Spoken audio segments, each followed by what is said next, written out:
Hello all, എല്ലാവർക്കും സഹകാരി P S സിയുടെ മറ്റൊരു ജോഗ്രഫി ക്ലാസ്സിലേക്ക് സ്വാഗതം. ഇന്നത്തെ ജോഗ്രഫി ക്ലാസ് നമ്മൾ ഡിസ്കസ് ചെയ്യാൻ പോകുന്നത് ആഗോളതലത്തിൽ നമ്മൾ വളരെയധികം ശ്രദ്ധേയമായി നിൽക്കുന്ന, വളരെയധികം ചർച്ച ചെയ്യപ്പെട്ടുകൊണ്ടിരിക്കുന്ന, എപ്പോഴും ചർച്ചാ വിഷയമായിക്കൊണ്ടിരിക്കുന്ന ഒരു മേഖലയെ പറ്റിയിട്ടാണ്. അത് മറ്റൊന്നുമല്ല, നമ്മുടെ ക്ലൈമറ്റാണ്, കാലാവസ്ഥ.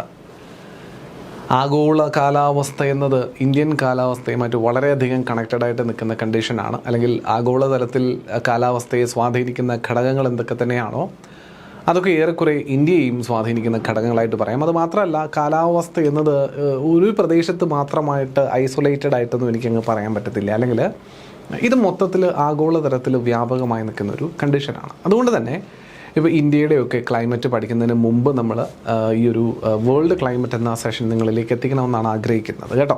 അപ്പോൾ എന്തായാലും ആഗോളതലത്തിൽ കാലാവസ്ഥ എന്ന് പറയുന്ന ഈ ഒരു പ്രതിഭാസം എങ്ങനെ നിലകൊള്ളുന്നു, എന്തൊക്കെയാണ് അതിനെ അഫക്റ്റ് ചെയ്യുന്ന ഘടകങ്ങൾ എന്നിവയെ പറ്റിയിട്ടൊക്കെയാണ് ഇന്നത്തെ പാർട്ട് 1 ക്ലാസ്സിലെ ഡിസ്കഷനിൽ ഉദ്ദേശിക്കുന്നത്.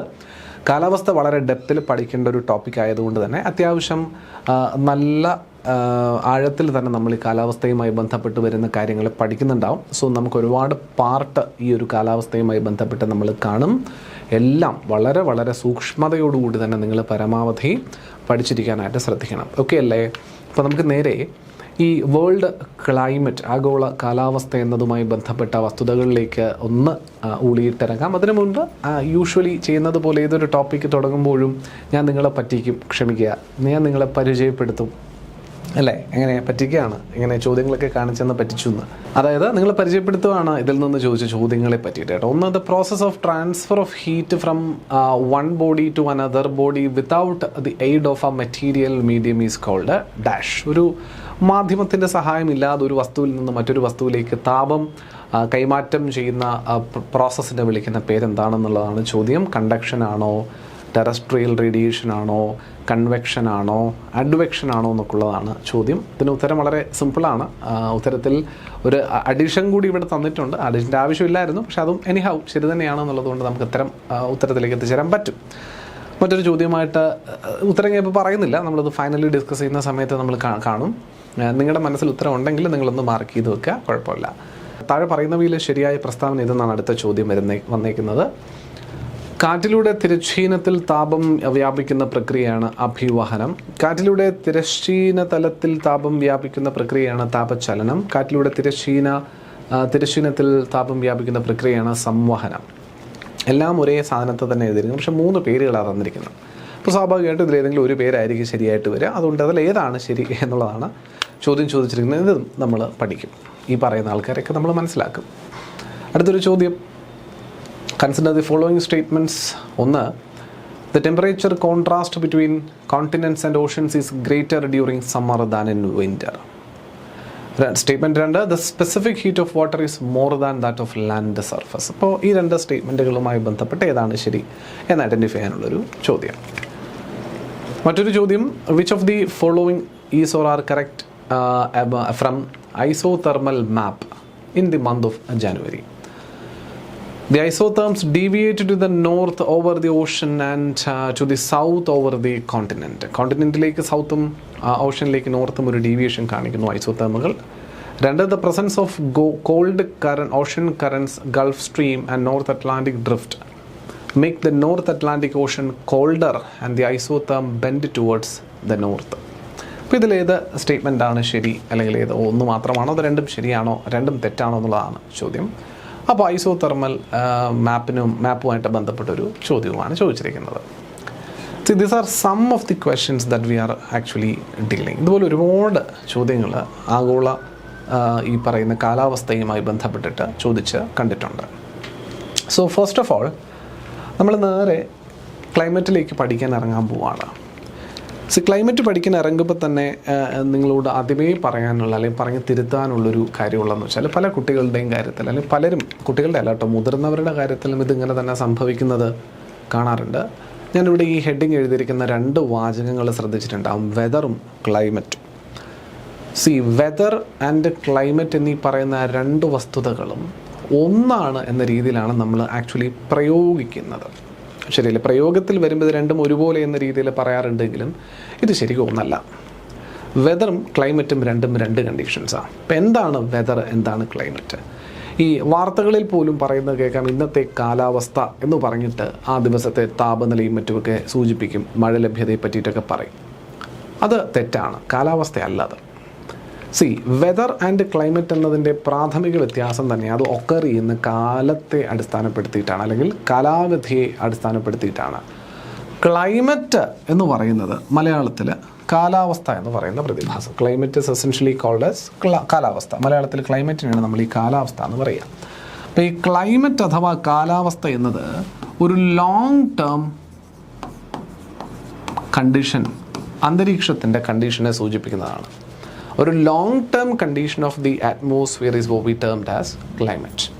എന്നാൽ അതേ സാഹചര്യം അന്തരീക്ഷത്തിൻ്റെ അതേ ഘടന തന്നെ, പക്ഷേ അത് ഷോർട്ട് ടേം ആണ്, ചുരുങ്ങിയ ദിവസത്തിനുള്ളിലുള്ള, ചിലപ്പോൾ ഒരു ദിവസത്തെ ആയിരിക്കാം, ചിലപ്പോൾ ഒരാഴ്ചയ്ക്കുള്ളിലായിരിക്കാം, അങ്ങനെ വളരെ കുറച്ച് ദിവസങ്ങൾക്കുള്ളിലുള്ള അന്തരീക്ഷത്തെ ഘടനയെ പരിശോധിക്കുകയാണെങ്കിൽ അതിന് വെതർ എന്നുമാണ് പറയുക. അതിനെ വെതർ എന്ന് പറയും. മലയാളത്തിൽ ദിനാന്തരീക്ഷ സ്ഥിതി എന്ന് പറയും. മലയാളത്തിൽ എന്ന് പറയും ദിനാന്തരീക്ഷ സ്ഥിതി, വെതർ. പിടികിട്ടുന്നുണ്ടതാണ് രണ്ടും തമ്മിലുള്ള പ്രാഥമിക വ്യത്യാസം. So weather and climate are not the same. It's two entities. Actually, condition of the atmosphere തന്നെയാണ് രണ്ടിലും പറയുന്നത്. പക്ഷേ ആ രണ്ട് സാഹചര്യങ്ങളെയും പരിഗണിക്കാൻ എടുക്കുന്ന കാലം വ്യത്യാസമുണ്ട്, കാലാവധി വ്യത്യാസമുണ്ട് എന്നുള്ളതാണ് അറിഞ്ഞിരിക്കേണ്ടത്. ക്ലിയർ അല്ലേ? യെസ്. അപ്പോൾ അത് ആദ്യമേ മനസ്സിലാക്കി വയ്ക്കാം. ഇനി ഈ വെതർ അല്ലെങ്കിൽ കാലാവസ്ഥ എന്ന് പറഞ്ഞാൽ നമ്മൾ പഠിക്കുന്ന ഈ അന്തരീക്ഷത്തിൻ്റെ ഘടനയുണ്ടല്ലോ, അന്തരീക്ഷത്തിൻ്റെ അവസ്ഥയുണ്ടല്ലോ, ഈ അന്തരീക്ഷ അവസ്ഥയെ സ്വാധീനിക്കാൻ ഒരുപാട് എലമെൻറ്റ്സ് ഉണ്ട്. ഉദാഹരണത്തിന് അന്തരീക്ഷത്തിൽ വെതറും ക്ലൈമറ്റും ഒക്കെ നമ്മൾ എന്തിൻ്റെയൊക്കെ അടിസ്ഥാനത്തിലാണ് പറയുന്നത്? ഇപ്പോൾ ഇന്നത്തെ വെതർ കൊള്ളാം, അല്ലെങ്കിൽ കുറച്ച് കാലമായിട്ട് ഇതാണ് ഈ ഭാഗത്തെ ക്ലൈമറ്റ്, അമേരിക്കയുടെ ക്ലൈമറ്റ് നല്ലതാണ്, അല്ലെങ്കിൽ ഇന്ത്യയിലെ ക്ലൈമറ്റ് നല്ലതാണ്. അപ്പോൾ ഈ ക്ലൈമറ്റ് നല്ലതാണെന്നോ മോശമാണെന്നോ ഒക്കെ നമ്മൾ എന്തിൻ്റെ അടിസ്ഥാനത്തിലാണ് പറയുന്നത് എന്നുള്ളത് വ്യക്തമായിട്ട് അറിഞ്ഞിരിക്കേണ്ട കാര്യമാണ്. ആ എന്തിനെയൊക്കെ പരിചയപ്പെടുത്തി, അല്ലെങ്കിൽ എന്തിനെയൊക്കെ കണക്ക് കൂട്ടിയിട്ടാണോ ഞാനൊരു പ്രദേശത്തിൻ്റെ കാലാവസ്ഥയെയോ ദിനാന്തരീക്ഷ സ്ഥിതിയെയോ മനസ്സിലാക്കുന്നത്, അതിനെയൊക്കെ നമുക്ക് എലമെൻറ്റ്സ് ഓഫ് വെതർ എന്ന് വിളിക്കാം, അല്ലെങ്കിൽ എലമെൻറ്റ്സ് ഓഫ് ക്ലൈമറ്റ് എന്ന് വിളിക്കാം. Basically weather contributes to climate, അതുകൊണ്ടാണ് നമ്മൾ എലമെൻറ്റ്സ് ഓഫ് വെതർ എന്ന് തന്നെ വിളിക്കുന്നത്. ആരൊക്കെ ഉണ്ടാവും? ഒന്ന് താപനില തന്നെയാണ്. കാലാവസ്ഥ നല്ലതാണോ മോശമാണോ എന്ന് സൂചിപ്പിക്കുന്നതിൽ ആദ്യത്തെ ഘടകം കാലാവസ്ഥ. ഇപ്പോൾ അടുത്ത കുറച്ച് ദിവസങ്ങളായിട്ട് കേരളത്തിലെ കാലാവസ്ഥ അത്ര നല്ലതല്ല. അടുത്ത ദിവസങ്ങളിൽ കേരളത്തിലെ കാലാവസ്ഥ എന്ന് പറയുന്നത് തെറ്റാണ്. അടുത്ത കുറച്ച് ദിവസങ്ങളായുള്ള കേരളത്തിലെ ദിനാന്തരീക്ഷ സ്ഥിതി അത്ര നല്ലതല്ല. ഇതാണ് കൃത്യമായ പ്രയോഗം എന്ന് പറയുന്നത്. ശരി, ചൂടാണല്ലേ. അപ്പോൾ ചൂട് അസഹനീയമായി വരുമ്പോൾ നമ്മൾ കൊള്ളൂല എന്ന് പറയും. ചൂട് ക്രമമായി മാറുന്ന സാഹചര്യത്തിൽ കൊള്ളാം, നന്നായിരിക്കുന്നു എന്നും പറയാറുണ്ട്. അപ്പോൾ ചൂടൊരു പ്രധാനപ്പെട്ട എലമെൻ്റ് ആയിട്ട് കൺസിഡർ ചെയ്യും. Temperature, how hot or called the atmosphere is എന്നത് റെഫർ ചെയ്യുന്നത് ചൂടാണ്, താപമാണ്, താപനിലയാണ് ടെമ്പറേച്ചർ. 2, പ്രസിപ്പിറ്റേഷൻ. ഈ ചൂടത്തൊരു മഴ കിട്ടിയിരുന്നെങ്കിലെന്ന് ആഗ്രഹിക്കാത്ത ആരും ഉണ്ടാവില്ല. അപ്പോൾ മഴ കിട്ടുന്നതോടുകൂടി ചൂടിനൊരു ശമനം ഉണ്ടാവുകയും അന്തരീക്ഷം കുറച്ചുകൂടി ശാന്തമാവുന്നതായിട്ട് നമുക്ക് ഫീൽ ചെയ്യുന്നുണ്ടാവും. ശരിയല്ലേ? അപ്പോൾ മഴ എന്നത്, അല്ലെങ്കിൽ മഴയായിക്കോട്ടെ മഞ്ഞായിക്കോട്ടെ, വാട്ട് എവർ ഇറ്റ് ഈസ്, പ്രസിപ്പിറ്റേഷൻസ് ഒരു പ്രധാന ഘടകമാണ് ഒരു ഭാഗത്തെ വെതറിൻ്റെ എലമെൻ്റ് ആയിട്ടുള്ളത്. സ്വാഭാവികമായിട്ട് ഒരിടത്തേക്ക് കാറ്റ് വീശുന്നുണ്ടോ ഇല്ലയോ എന്നുള്ളത് നിർണ്ണയിക്കുന്ന ഘടകം അന്തരീക്ഷ മർദ്ദവും ആ അന്തരീക്ഷ മർദ്ദം കാരണമുണ്ടാകുന്ന കാറ്റും. ഇത് രണ്ടും ഒരു പ്രദേശത്തിൻ്റെ അന്തരീക്ഷത്തെ സ്വാധീനിക്കുന്ന രണ്ട് പ്രധാനപ്പെട്ട എലമെൻറ്റ്സ് തന്നെയാണ്. മൂന്നാമത്തേത് ഹ്യൂമിഡിറ്റി, ആർദ്രത എന്ന് പറയും. അന്തരീക്ഷത്തിലെ ജലബാഷ്പത്തിൻ്റെ അളവിനെയാണ് നമ്മൾ ഹ്യൂമിഡിറ്റി എന്നതുകൊണ്ട് പറയുക. ഇത് കൂടുതലാണെങ്കിൽ ചൂട് കൂടാനുള്ള സാധ്യതയും കുറവാണെങ്കിൽ ചൂട് കുറയാനുള്ള സാധ്യതയും ഉണ്ട് ജനറലി സൂര്യപ്രകാശമുള്ള സമയങ്ങളിൽ. അല്ലാത്തപ്പോൾ വ്യത്യാസം വരും. എനിഹൗ, ഹ്യൂമിഡിറ്റി എന്നത് ഈ അന്തരീക്ഷത്തിൻ്റെ അവസ്ഥ നല്ലതോ കെട്ടതോ എന്ന് നിർണ്ണയിക്കുന്നതിന് ഒരു പ്രധാനപ്പെട്ട ഘടകം തന്നെയാണ്. അപ്പോൾ ഇവന്മാരൊക്കെ ബേസിക് എലമെൻറ്റ്സ് ഓഫ് വെതർ എന്ന രീതിയിൽ പറയാം. Temperature, precipitation, atmospheric pressure, wind, humidity, all these things are actually elements of weather എന്ന് നമുക്ക് പറയാൻ പറ്റും. അപ്പോൾ ഈ തൊട്ട് മുൻപ് കണ്ട നമ്മുടെ ഈ എലമെൻറ്റ്സ് ഓഫ് വെതർ, ഓക്കെ, അതിന് അന്തരീക്ഷ സ്ഥിതി മനസ്സിലാക്കുന്നതിനെ കണക്കാക്കുന്ന ഘടകങ്ങളെയൊക്കെ ആരെങ്കിലുമൊക്കെ പരിശോധിക്കുന്നുണ്ടോ? ആരെങ്കിലുമൊക്കെ അവരെ അളക്കുന്നുണ്ടോ, മെഷർ ചെയ്യുന്നുണ്ടോ? തീർച്ചയായിട്ടും ഉണ്ട്. ഇന്ത്യയിൽ അത്തരം മെഷർമെൻറ്റുകൾക്ക് എന്താ പറയുക, വഴിയൊരുക്കുന്നതിന് ഇന്ത്യൻ കാലാവസ്ഥ വകുപ്പ് എന്നൊരു വകുപ്പുണ്ട്. ഇന്ത്യൻ മീറ്റിയോളജിക്കൽ ഡിപ്പാർട്ട്മെൻറ്റ്, ഇന്ത്യൻ കാലാവസ്ഥ വകുപ്പ്. ഗ്ലോബൽ തലത്തിൽ പലതരത്തിൽ അങ്ങനെ ഈ കാലാവസ്ഥയെ മനസ്സിലാക്കുന്ന ഘടകങ്ങളുണ്ട്. ഇപ്പോൾ US നോവ എന്നൊക്കെ പറയുന്ന സംവിധാനങ്ങളുണ്ട്, അങ്ങനെ ഒരുപാടുണ്ട്. സോ ഇന്ത്യൻ മീറ്റിയോളജിക്കൽ ഡിപ്പാർട്ട്മെൻറ്റ് ഡൽഹി ആസ്ഥാനമായി പ്രവർത്തിക്കുന്ന മിനിസ്ട്രി ഓഫ് എർത്ത് സയൻസസിന് കീഴിൽ മന്ത്രാലയം, എർത്ത് സയൻസ് അല്ലേ, ഭൗമ മന്ത്രാലയത്തിന് മിനിസ്ട്രി ഓഫ് എർത്ത് സയൻസസിന് കീഴിൽ പ്രവർത്തിക്കുന്ന ഒരു ഓർഗനൈസേഷൻ, ഒരു ഡിപ്പാർട്ട്മെൻറ്റാണ്. Which is responsible for the observation, forecast, climate related studies etcetera. വെതറിനെ പറ്റിയിട്ടുള്ള പഠനങ്ങൾ നടത്തുക, വെതറിനെ പറ്റിയിട്ടുള്ള ഒബ്സർവേഷൻസ് നടത്തുക, വെതറിനെ പറ്റിയിട്ടുള്ള ഫോർകാസ്റ്റ് പറയുക. ഇപ്പോൾ നമ്മൾ പറയാറില്ലേ വാർത്തകളിൽ അടുത്ത 2 ദിവസങ്ങളിൽ കാറ്റിൻ്റെ വേഗത മണിക്കൂറിൽ ഇത്ര മുതൽ ഇത്ര വരെ ആകാൻ സാധ്യതയുള്ളതിനാൽ മീൻപിടുത്തക്കാർ ശ്രദ്ധിക്കുക, അല്ലെങ്കിൽ കടലിൽ പോകുന്ന സഞ്ചാരികൾ ശ്രദ്ധിക്കുക, ഇല്ലെങ്കിൽ ഇന്ന മലയോര മേഖലയിലേക്ക് പോകുന്നവർ അവിടെ അന്ന് മഴ അതികഠിനമായ മഴ പെയ്യുവാൻ സാധ്യത, നാളെ നല്ലപോലെ മഴ പെയ്യുവാൻ സാധ്യതയുണ്ട്, തെക്കൻ ജില്ലകളിൽ മഴ കൂടാൻ സാധ്യതയുണ്ട്, വടക്കൻ ജില്ലകളിൽ കുറയാം, അല്ലെങ്കിൽ തിരിച്ച്. ഇതൊക്കെ ഇങ്ങനെ പറയും നാളെ ഇങ്ങനെ സംഭവിക്കാമെന്ന്. പണ്ട് അവൈലബിൾ ആയിരുന്ന ഗ്രൗണ്ടിൽ അവൈലബിൾ ആയിരുന്ന പല ഡേറ്റയും വെച്ചിട്ട് പരിശോധിച്ചിരുന്നുണ്ട്. ഇന്നങ്ങനെയൊന്നും അല്ലെങ്കിൽ നമുക്ക് നൂതനമായ സാങ്കേതിക വിദ്യകളുണ്ട്. കാറ്റിൻ്റെ ദിശയും അളവും മനസ്സിലാക്കാനുള്ള അനിമോമീറ്ററോ വിൻഡ് വെയിനോ പോലുള്ളവ മാത്രമേ അല്ല, മഴയുടെ അളവ് എത്രത്തോളം പെയ്തു എന്ന് കണക്കാക്കാനുള്ള റെയിൻ ഗേജ് മാത്രമല്ല, ടെമ്പറേച്ചർ അളക്കുന്ന തെർമോമീറ്ററോ ബാരോമീറ്ററോ പ്രഷർ അളക്കുന്ന പോലെ ഉള്ള സംവിധാനങ്ങളോ മാത്രവുമല്ല. നമുക്കിന്ന് നൂതനമായ സാറ്റലൈറ്റ് ഉൾപ്പെടെയുള്ള സംവിധാനങ്ങളുണ്ട്, ശാസ്ത്രീയമായിട്ടുള്ള കമ്മ്യൂണിക്കേഷൻ സംവിധാനങ്ങളുണ്ട്, ശാസ്ത്രീയമായിട്ടുള്ള വിശകലന മാതൃകകളുണ്ട്, വിശകലന മാധ്യമങ്ങളുണ്ട്.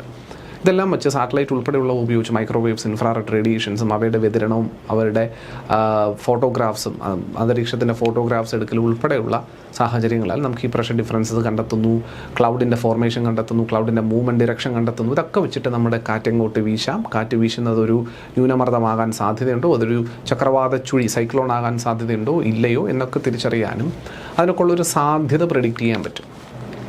അതൊക്കെ ചെയ്തു തരുന്ന ആരാണ്? IMD ആണ്.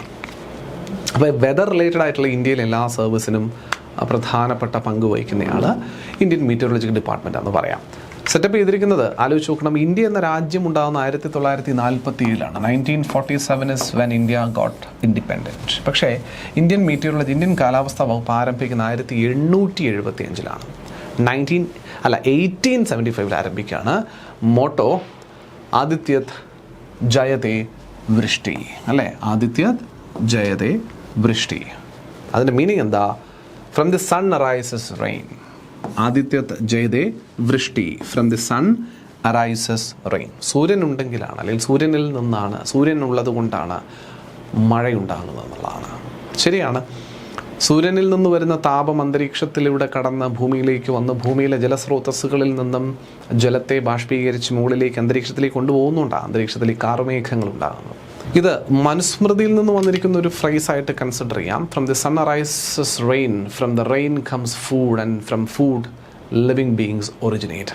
അത്തരത്തിലൊരു പ്രയോഗം മനുസ്മൃതിയിൽ സൂചിപ്പിച്ചിട്ടുണ്ടെന്നാണ് പറയുന്നത്. അതിൻ്റെ ഭാഗമായിട്ടുള്ള ആദ്യത്തെ കോൺസെപ്റ്റാണ് നമ്മുടെ ഇന്ത്യൻ മീറ്റിയോളജിക്കൽ ഡിപ്പാർട്ട്മെൻറ്റിൻ്റെ മോട്ടോ ആയിട്ട് എടുത്തിരിക്കുന്നതാണ്. അപ്പോൾ ചോദ്യം, ഇന്ത്യൻ മീറ്റിയോളജിക്കൽ ഡിപ്പാർട്ട്മെൻറ്റിൻ്റെ മോട്ടോ ആയ ആദിത്യത്ത് ജയതേ വൃഷ്ടി എന്നത് എവിടെ നിന്ന്, ഏത് പുസ്തകത്തിൽ നിന്ന്, എവിടെ നിന്ന് കളക്ട് ചെയ്തിട്ടുള്ളതാണെന്ന ചോദ്യത്തിന് മറുപടിയാണ് അത് മനുസ്മൃതി എന്ന് പറയാം. അത് മനുസ്മൃതി എന്ന് പറയാം. ക്ലിയർ ആണോ? പൂർണ്ണരൂപം എന്താണെന്ന് മനസ്സിലാക്കി വെച്ചുകൊള്ളുക. ഇതാണ് പൂർണ്ണരൂപം. From the sun arises rain, from rain comes food, and from food living beings originate എന്നുള്ളതാണ്. ഒന്ന് മനസ്സിലാക്കിയിരിക്കാം. അപ്പോൾ ഇത് ഇന്ത്യൻ മീറ്റിയോളജി ഡിപ്പാർട്ട്മെൻറ്റ് എന്ന് പറയുന്ന ഒരു വകുപ്പ് നമുക്ക് വേണ്ടിയിട്ട് അവിടെ പണിയെടുക്കുന്നുണ്ട്, കാലാവസ്ഥ പറ്റിയിട്ട് മനസ്സിലാക്കുന്നുണ്ട്. അപ്പോൾ ഇതെങ്ങനെയൊക്കെയാണ് മനസ്സിലാക്കുക? കാലാവസ്ഥയെ സ്വാധീനിക്കുന്ന ഏറ്റവും പ്രധാനപ്പെട്ട എലമെൻറ്റ്സിൽ നമ്മൾ പറഞ്ഞൊരു കാര്യമാണ് നമ്മുടെ ടെമ്പറേച്ചർ. അറ്റ്മോസ്ഫറിക് ടെമ്പറേച്ചർ എന്ന് പറയുന്ന ഒരു ഘടകത്തിന് വളരെ ഇമ്പോർട്ടൻസ് ഉണ്ട് നമ്മൾ പറഞ്ഞു. It's very important. ഭൂമിയിലേക്കുള്ള പ്രാഥമിക ഊർജ്ജത്തിൻ്റെ സ്രോതസ്സായിട്ട് ആക്ട് ചെയ്യുന്നത് മറ്റാരുമല്ല, സൂര്യൻ തന്നെയാണ്. ലൈറ്റായിട്ടും ഹീറ്റായിട്ടും ഭൂമിയിലേക്ക് എനർജി തരുന്നവൻ സൂര്യൻ തന്നെയാണ്.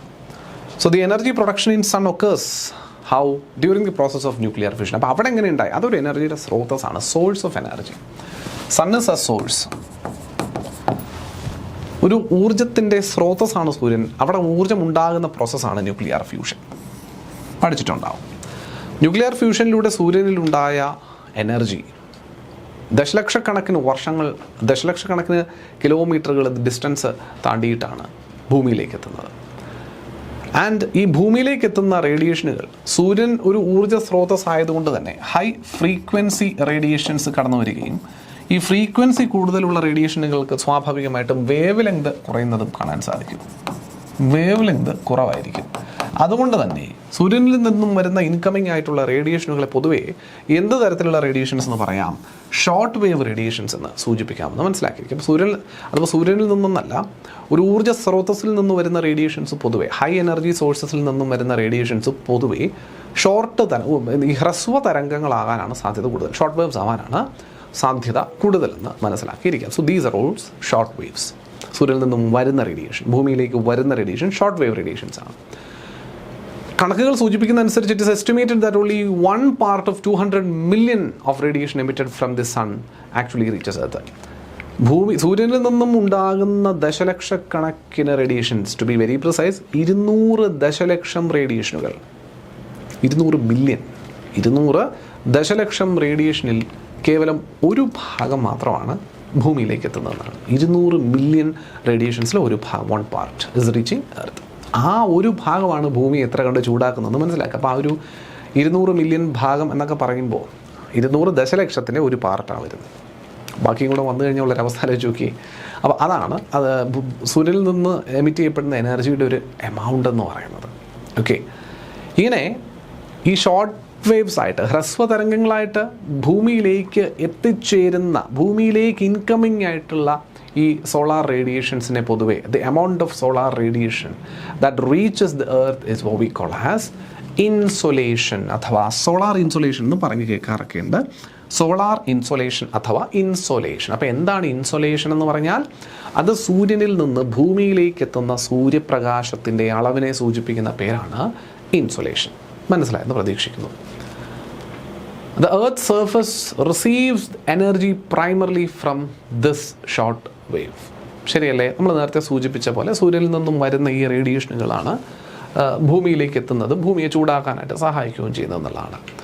പക്ഷേ ഈ സൂര്യനിലേക്ക് വരുന്ന എല്ലാ റേഡിയേഷനുകളെയും സൂര്യൻ അബ്സോർബ് ചെയ്യുക, സൂര്യനിൽ നിന്ന് വരുന്ന എല്ലാ റേഡിയേഷനുകളെയും ഭൂമി അബ്സോർബ് ചെയ്യുക എന്നുള്ളതല്ല നടക്കുക. അതിനകത്ത് മറ്റ് പല പ്രക്രിയകളും നടക്കുന്നുണ്ട്. നമുക്കറിയാം, ഭൂമിക്കൊരു അന്തരീക്ഷമൊക്കെ ഉള്ളത് നമുക്കറിയാം, അറ്റ്മോസ്ഫിയറൊക്കെ ഉള്ളത് നമുക്കറിയാം. അന്തരീക്ഷത്തിൽ പല ഘടകങ്ങളുണ്ടെന്നും അതുകൊണ്ട് തന്നെ നമ്മൾ പല അന്തരീക്ഷ പാളികളെയും ഒക്കെ പഠിച്ചിട്ടുമുണ്ട് കഴിഞ്ഞ ക്ലാസ്സുകളിൽ. അതൊക്കെ നമുക്ക് ഡീറ്റെയിൽ ആയിട്ട് അറിയാം. ഓക്കെ, അതിൻ്റെ ഷേപ്പ് നമുക്ക് പഠിച്ചിട്ടുള്ള കാര്യമാണ്. ഇതൊരു ജിയോയിഡ് ഷേപ്പാണ്, മോറോലെസ് ഒരു എലിപ്റ്റിക്കൽ പോലുള്ള ഒരു ഷേപ്പാണ് അല്ലേ ഭൂമിയുടേത്. അതുകൊണ്ട് തന്നെ പലയിടങ്ങളിലും സൂര്യനിൽ നിന്ന് വരുന്ന റേഡിയേഷൻ റിസീവ് ചെയ്യുന്നത് ഒരുപോലെ ആയിരിക്കില്ല എന്നത് പ്രാഥമികമായിട്ട് തന്നെ മനസ്സിലാക്കാൻ പറ്റുന്ന ഒരു കാര്യമാണ്. ശരിയല്ലേ? അതായത് സൂര്യനിൽ നിന്ന് വരുന്ന റേഡിയേഷനുകൾ ജിയോയിഡൽ ഷേപ്പിൽ നിൽക്കുന്ന ഭൂമിയിലേക്ക് എത്തിച്ചേരുന്നത് എല്ലായിടത്തും ഒരേപോലെ ആയിരിക്കില്ല ഈ സൂര്യപ്രകാശം റിസീവ് ചെയ്യുക. മാത്രമല്ല, ജിയോയിഡൽ ഷേപ്പ് ആയതുകൊണ്ട് ഒന്ന് സൂര്യൻ്റെ ഫേസിൽ നിൽക്കുന്ന സൈഡിൽ മാത്രമായിരിക്കും സൂര്യപ്രകാശം റിസീവ് ചെയ്യുന്നതായിട്ട് കാണാൻ പറ്റും, മറ്റേ സൈഡ് ഡാർക്ക് ആയിരിക്കും. അതൊന്ന്. രണ്ട്, ഈ ഒരു പ്രദേശത്ത് സൂര്യപ്രകാശം കിട്ടുന്ന സ്ഥലമെന്ന് പറഞ്ഞാൽ പോലും അവിടെ എല്ലായിടത്തും ഒരേപോലെ അല്ല സൂര്യപ്രകാശം റിസീവ് ചെയ്യുക എന്നുള്ളതും വാസ്തവമാണ്. ഇക്വറ്റോറിയലിൽ കൂടുതലും പോളാറിൽ കുറവും ഒക്കെ കിട്ടുന്നു എന്ന് നമ്മൾ പഠിച്ചിരിക്കുന്നു. അപ്പോൾ ഇവിടെ നമ്മൾ സോളാർ കോൺസ്റ്റന്റ് എന്ന് പറയുന്ന ഒരു പ്രയോഗത്തെ ഇൻട്രൊഡ്യൂസ് ചെയ്യുന്നുണ്ട്.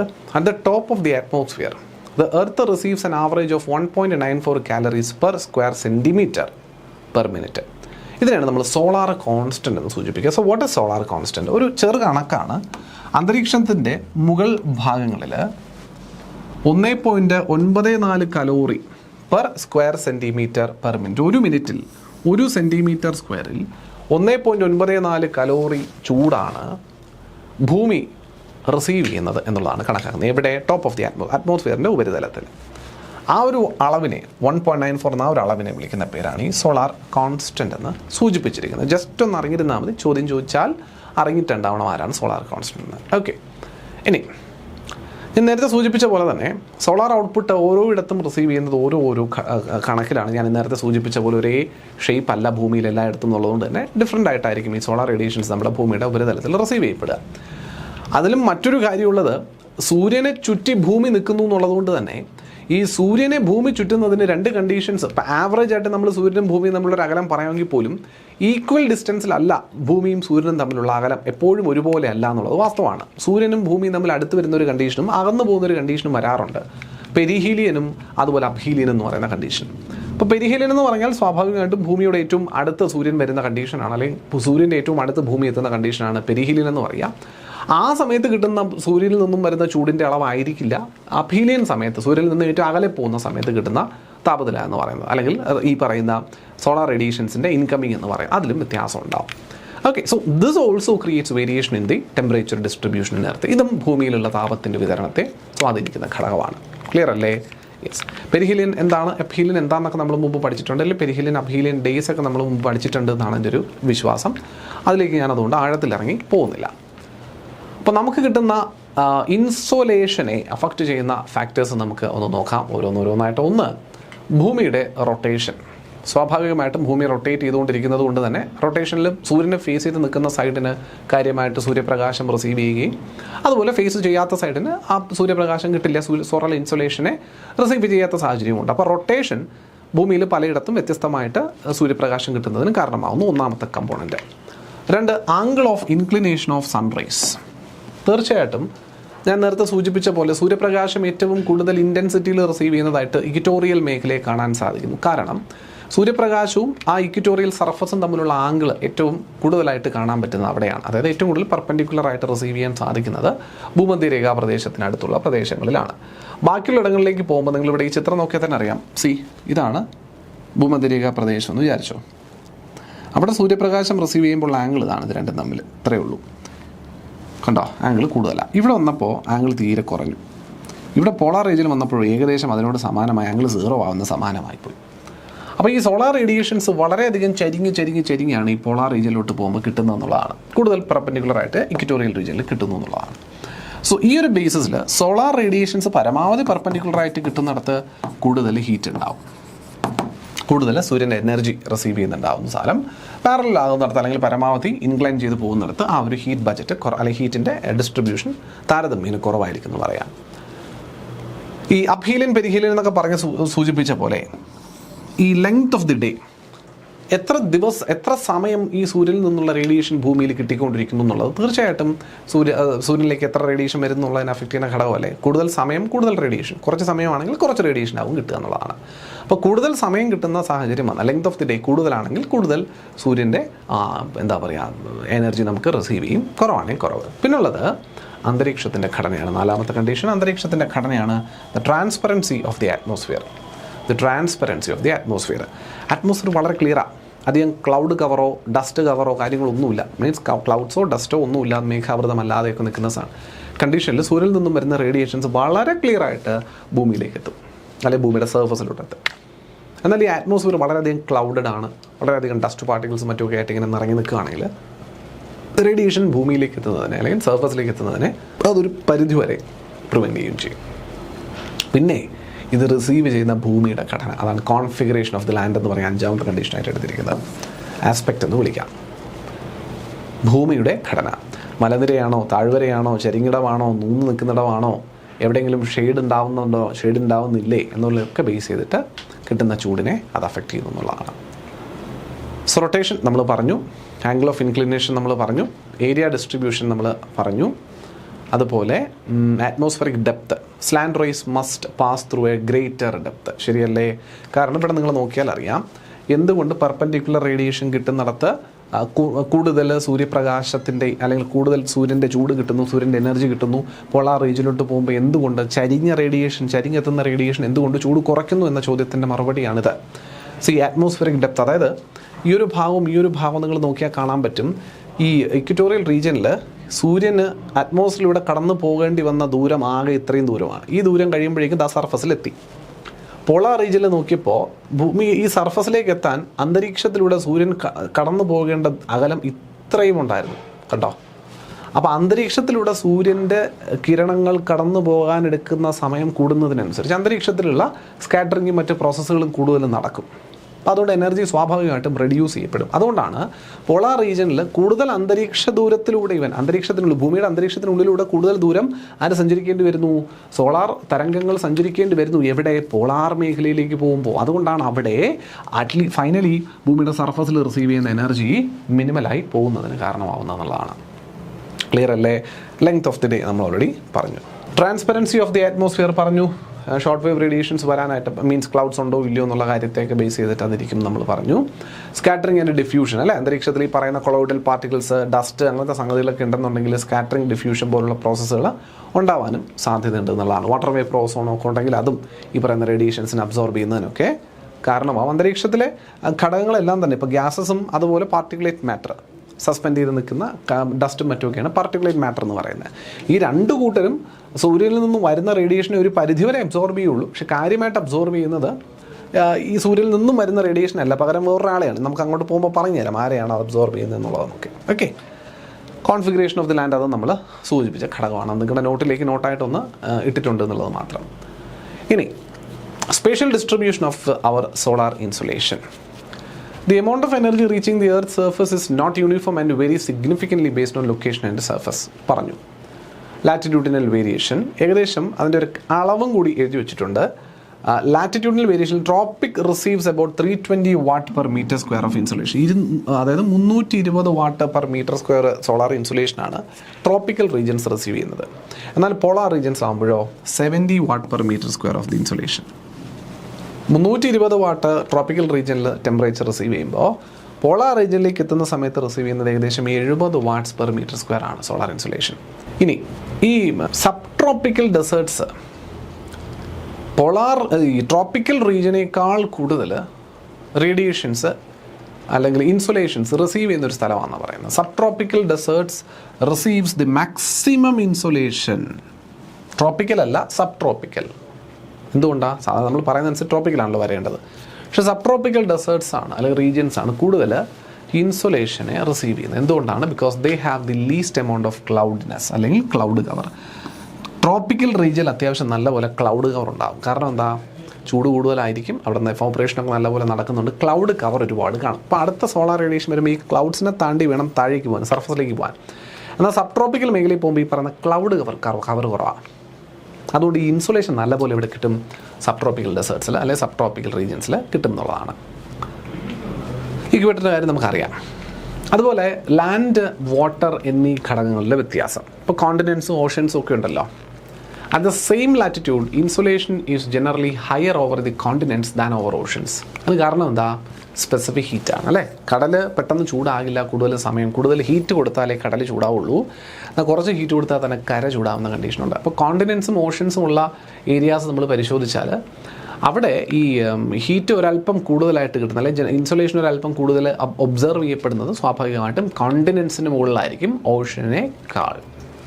അതുപോലെ സീസണൽ വേരിയേഷൻസ് നമുക്ക് പറയാൻ പറ്റും. വിൻ്റർ, സമ്മർ പോലുള്ള സമയങ്ങളിൽ റിസീവ് ചെയ്യുന്ന. അപ്പം വിൻ്റർ, സമ്മർ സീസൺസ് എങ്ങനെ ഉണ്ടാവും നമ്മൾ പറഞ്ഞു. റൊട്ടേഷൻ, റെവല്യൂഷനൊക്കെയാണ് അതിന് കാരണം എന്നൊക്കെയുള്ള നമ്മൾ പഠിച്ചു പോയിട്ടുണ്ട്. അതവിടെ നിൽക്കട്ടെ, നമുക്ക് ജനറലി പറയാൻ പറ്റുന്ന ഘടകമാണ് അവിടെ നിൽക്കട്ടെ. ഇനി ആ ഒരു ഡീറ്റെയിൽഡ് ആയിട്ടുള്ളൊരു ഡിസ്ട്രിബ്യൂഷൻ പാറ്റേൺ നമ്മൾ നോക്കാൻ പോവുകയാണ്. Heat and atmospheric temperature. നമ്മൾ പറഞ്ഞൊരു കാര്യമുണ്ടല്ലോ, എർത്തിൻ്റെ അറ്റ്മോസ്ഫിയറിനെ ഹീറ്റപ്പ് ചെയ്യുന്നത് സ്വാഭാവികമായിട്ടും സൂര്യൻ തന്നെയാണ്. എർത്തിൽ അറ്റ്മോസ്ഫിയർ ഉള്ളത് കൊണ്ടാണ് നമുക്കിവിടെ സുഖമായിട്ട് ജീവിക്കാൻ പറ്റുന്നത്. ക്ലിയർ ആയിട്ട് പറഞ്ഞുതരാം. ഫോർ എക്സാമ്പിൾ, നിങ്ങൾ ഈ ചന്ദ്രനിലോട്ടോ മറ്റേതെങ്കിലും പ്ലാനറ്റിലോട്ടോ ഒക്കെ പോയി കഴിഞ്ഞാൽ ആ പ്ലാനറ്റിലിപ്പോൾ അറ്റ്മോസ്ഫിയർ ഇല്ല എന്ന് കരുതുക. അറ്റ്മോസ്ഫിയർ ഇല്ലാത്തിടത്ത് പകൽ സൂര്യപ്രകാശം കിട്ടുന്ന സമയത്ത് വലിയ കുഴപ്പമില്ലാത്തൊരു മോഡറേറ്റ് ക്ലൈമറ്റ് നമുക്ക് ഫീൽ ചെയ്യും, അല്ലെങ്കിൽ മോഡറേറ്റ് വെതർ നമുക്ക് ഫീൽ ചെയ്യും. എന്നാൽ സൂര്യൻ അപ്രത്യക്ഷമാവുന്ന കണ്ടീഷനിൽ രാത്രിയായി. ഈ പകൽ സൂര്യനിൽ നിന്ന് വരുന്ന എനർജി ആയിരുന്നു ഇവിടെ ഹീറ്റ് ചെയ്തുകൊണ്ടിരുന്നതെങ്കിൽ രാത്രി ഈ എനർജി ഇല്ല എന്നുള്ളത് കൊണ്ട് തന്നെ നോ ഹീറ്റ് ഓൺ ദി അറ്റ്മോസ്ഫിയറിൽ ഒരു ഹീറ്റും ഇല്ല, അല്ലെ അറ്റ്മോസ്ഫിയർ ഇല്ലല്ലോ, അപ്പോൾ no heat on the planet. ആ പ്ലാനറ്റിൽ ഹീറ്റില്ല. അതുകൊണ്ട് തന്നെ ഐസായി പോകുന്ന കണ്ടീഷനായിരിക്കും കാണാൻ പറ്റും. ഒരു ഐസേജ് പോലുള്ളൊരു കണ്ടീഷനായിരിക്കും നമുക്ക് പ്ലാനറ്റിൽ കാണാൻ പറ്റുക. ഭൂമിയുടെ കാര്യത്തിൽ ഇപ്പോൾ നിങ്ങൾക്ക് അതറിയാൻ പറ്റും. ഇപ്പോൾ ചന്ദ്രയാൻ 3 എന്നൊക്കെ പറയുന്ന ഒരു പ്രൊജക്റ്റുമായിട്ട് ബന്ധപ്പെട്ട് നമ്മുടെ പ്രഗ്യാൻ റോവറിനെ ചന്ദ്രൻ്റെ സർഫസിലോട്ട് സൗത്ത് പോളിലോട്ട് അയച്ചപ്പോൾ ഒരു 10-18 ദിവസം ഈ ഒരു റോവറിനെ ഒരു ഡീപ്പ് സ്ലീപ്പ് മോഡിലേക്കൊക്കെ ഇട്ടിട്ടുണ്ടായിരുന്നു. അതിന് കാരണം ലൂണാർ നൈറ്റ് ആയിരുന്നു അത്രയും കാലഘട്ടം. ആ പ്രദേശത്ത് സൂര്യപ്രകാശം കിട്ടാതിരിക്കുന്ന സാഹചര്യം. അവിടെ സൂര്യപ്രകാശം കിട്ടാതിരുന്നപ്പോൾ എക്സ്ട്രീംലി ലോ ടെമ്പറേച്ചറിൽ ആ സ്ഥലം മാറി ഈ ഇൻഹാബിറ്റബിൾ ആയിട്ട് മാറുന്നു എന്ന കണ്ടീഷനാണ്. ഭൂമിയിൽ പക്ഷെ അങ്ങനെ ഒരു കണ്ടീഷനുണ്ടോ? പകൽ നിങ്ങൾക്ക് കിട്ടുന്ന ചൂടിൻ്റെ അത്ര തന്നെയോ അല്ലെങ്കിൽ അതിനോട് സമാനമായതോ അല്ലെങ്കിൽ കുറച്ചെങ്കിലും കുറവായിട്ടുള്ള ഒരു ചൂട് നിങ്ങൾക്ക് രാത്രിയും കിട്ടുന്നുണ്ട്. അതായത് രാത്രിയും നമുക്കിവിടെ സഹിക്കാൻ പറ്റുന്ന രീതിയിൽ അല്ലെങ്കിൽ ജീവിക്കാൻ പറ്റുന്ന രീതിയിലുള്ളൊരു ടെമ്പറേച്ചർ രാത്രി കാലങ്ങളിൽ മെയിൻറ്റെയിൻ ചെയ്തു. Even though there is no sun. ആ സമയത്ത് സൂര്യൻ ഇല്ലെങ്കിൽ പോലും നമുക്ക് ചൂട് നിലനിൽക്കുന്നുണ്ട്. അങ്ങനെ നമ്മുടെ പകൽ സമയങ്ങളിൽ കിട്ടുന്ന ചൂടിനെ രാത്രി സമയങ്ങളിലേക്ക് നിലനിർത്തി തരുന്നത് ആക്ച്വലി നമ്മുടെ അന്തരീക്ഷമാണ്. അതുകൊണ്ട് തന്നെ അന്തരീക്ഷം ഈ ചൂട് നിലനിർത്തുന്നത് എങ്ങനെയെന്ന് നമ്മൾ മനസ്സിലാക്കേണ്ടിയിരിക്കുന്നു. ഇതാണ് ബേസിക്കലി ഗ്രീൻ ഹൗസ് ഇഫക്റ്റ് എന്ന രീതിയിൽ അറിയപ്പെടുക. നമ്മൾ ഓൾറെഡി അത് പഠിച്ചു അല്ലെ. ഗ്രീൻ ഹൗസ് എഫക്റ്റ് എന്ന രീതിയിൽ നമ്മൾ പഠിക്കുന്നത് ഇതാണ് അന്തരീക്ഷത്തിൻ്റെ ചൂട് നിലനിർത്തുന്ന പരിപാടി. സൂര്യനിൽ നിന്നും വരുന്ന സോളാർ ഇൻസോലേഷൻ ഉണ്ടല്ലോ, ഈ ഇൻസോലേഷൻ അല്ല ശരിക്കും ഭൂമിയെ ചൂട് പിടിപ്പിക്കുന്നത് എന്നുള്ളത് അറിഞ്ഞിരിക്കണം. സൂര്യനിൽ നിന്ന് വരുന്ന റേഡിയേഷൻ ആണല്ലോ ചൂട് പിടിപ്പിക്കുന്നതെന്ന് പറഞ്ഞാൽ ശരിയാണ്. പക്ഷേ ഈ സൂര്യനിൽ നിന്നും വരുന്ന റേഡിയേഷനെ നമ്മുടെ ഭൂമി അബ്സോർബ് ചെയ്യും. The radiation that is coming from sun is actually absorbed by the earth. ഭൂമി അബ്സോർബ് ചെയ്ത ഈ റേഡിയേഷനെ ഭൂമി പിന്നീട് പുറത്തേക്ക് റിലീസ് ചെയ്യും. റിഫ്ലക്റ്റ് ചെയ്ത് വിടുന്നു എന്ന് വേണമെങ്കിൽ പറയാം. റിഫ്ലക്ഷൻ അല്ലാതെ അബ്സോർബ് ചെയ്തിട്ട് തിരിച്ച് റീ എമിറ്റ് ചെയ്യുന്നതാണ്. ആ ഭൂമി റീ എമിറ്റ് ചെയ്യുന്ന ഈ റേഡിയേഷനുകളെ വിളിക്കുന്ന പേരാണ് ടെറസ്ട്രിയൽ റേഡിയേഷൻ. ഇത് radiation terrestrial radiation. Terrestrial radiation. ഈ ടെറസ്ട്രിയൽ റേഡിയേഷനാണ് ആക്ച്വലി ഈ അറ്റ്മോസ്ഫിയറിന് എന്ത് ചെയ്യുന്നത്, ഹീറ്റപ്പ് ചെയ്യുന്നത് അല്ലെങ്കിൽ ചൂടാക്കുന്നത്. പിടികിട്ടുന്നുണ്ടോ? അപ്പം സൂര്യനിൽ നിന്നും വരുന്ന റേഡിയേഷൻ അന്തരീക്ഷത്തെ ചൂടാക്കുന്നതിലെന്ന് വെച്ചാൽ ഉണ്ട് ഒരു ചെറിയ അംശം മാത്രം, വളരെ ലോ ക്വാണ്ടിറ്റിയിൽ അല്ലെങ്കിൽ ലോ പെർസെൻറ്റേജിലെ ഹീറ്റിങ് സൂര്യനിൽ നിന്നും വരുന്ന കിരണങ്ങൾ നടത്തുന്നുണ്ട്. കാരണം സൂര്യനിൽ നിന്നും വരുന്ന കിരണങ്ങൾ എന്ത് തരത്തിലുള്ള തരംഗങ്ങളാണ് നമ്മൾ ഓൾറെഡി പറഞ്ഞു, ഷോർട്ട് വേവ് ആണെന്ന് പറഞ്ഞു അല്ലേ. ഷോർട്ട് വേവ്, ഹ്രസ്വ തരംഗങ്ങളാണെന്ന് പറഞ്ഞു. ഷോർട്ട് വേവ് അന്തരീക്ഷത്തിലെ particles, gaseous particles, water vapour, particulate matter എന്നിവയെല്ലാം ആക്ച്വലി അബ്സോർബ് ചെയ്യാൻ റെഡിയായി നിൽക്കുന്നത് ലോങ് വേവിനെയാണ്. അതുകൊണ്ട് തന്നെ ഒരു ഹൈ എനർജി സോഴ്സിൽ നിന്നും വരുന്ന റേഡിയേഷനുകളെയും ഈ അന്തരീക്ഷത്തിലുള്ള പദാർത്ഥങ്ങൾ പരമാവധി അബ്സോർബ് ചെയ്യത്തില്ല, ഒരു മിനിമം തോതിൽ അബ്സോർപ്ഷൻ നടത്തും എന്നേ ഉള്ളൂ. പക്ഷേ ഭൂമി ഒരു ലോ എനർജി സോഴ്സാണ്, നിൽ എനർജി സോഴ്സ് എന്ന് വേണമെങ്കിൽ പറയാം. കാരണം ഭൂമിയിൽ എനർജി ഒന്നുമില്ല. ഭൂമിയല്ല ഈ എനർജി അല്ലെങ്കിൽ ഈ റേഡിയേഷൻസിനെ ഉൽപ്പാദിപ്പിക്കുന്നത്. സൂര്യനിൽ നിന്നും വരുന്ന ഹീറ്റിനെ ഇവൻ ഒന്ന് അബ്സോർബ് ചെയ്തിട്ട് തിരിച്ച് റീ എമിറ്റ് ചെയ്ത് വിടുക. അപ്പോൾ ജസ്റ്റ് ഒരു റിഫ്ലക്റ്റിംഗ് ബോഡി മാത്രമാണ്, അല്ലാതെ ഒരു സോഴ്സ് അല്ല, ഈ പറയുന്ന എനർജിയുടെ സോഴ്സ് അല്ല ഭൂമി.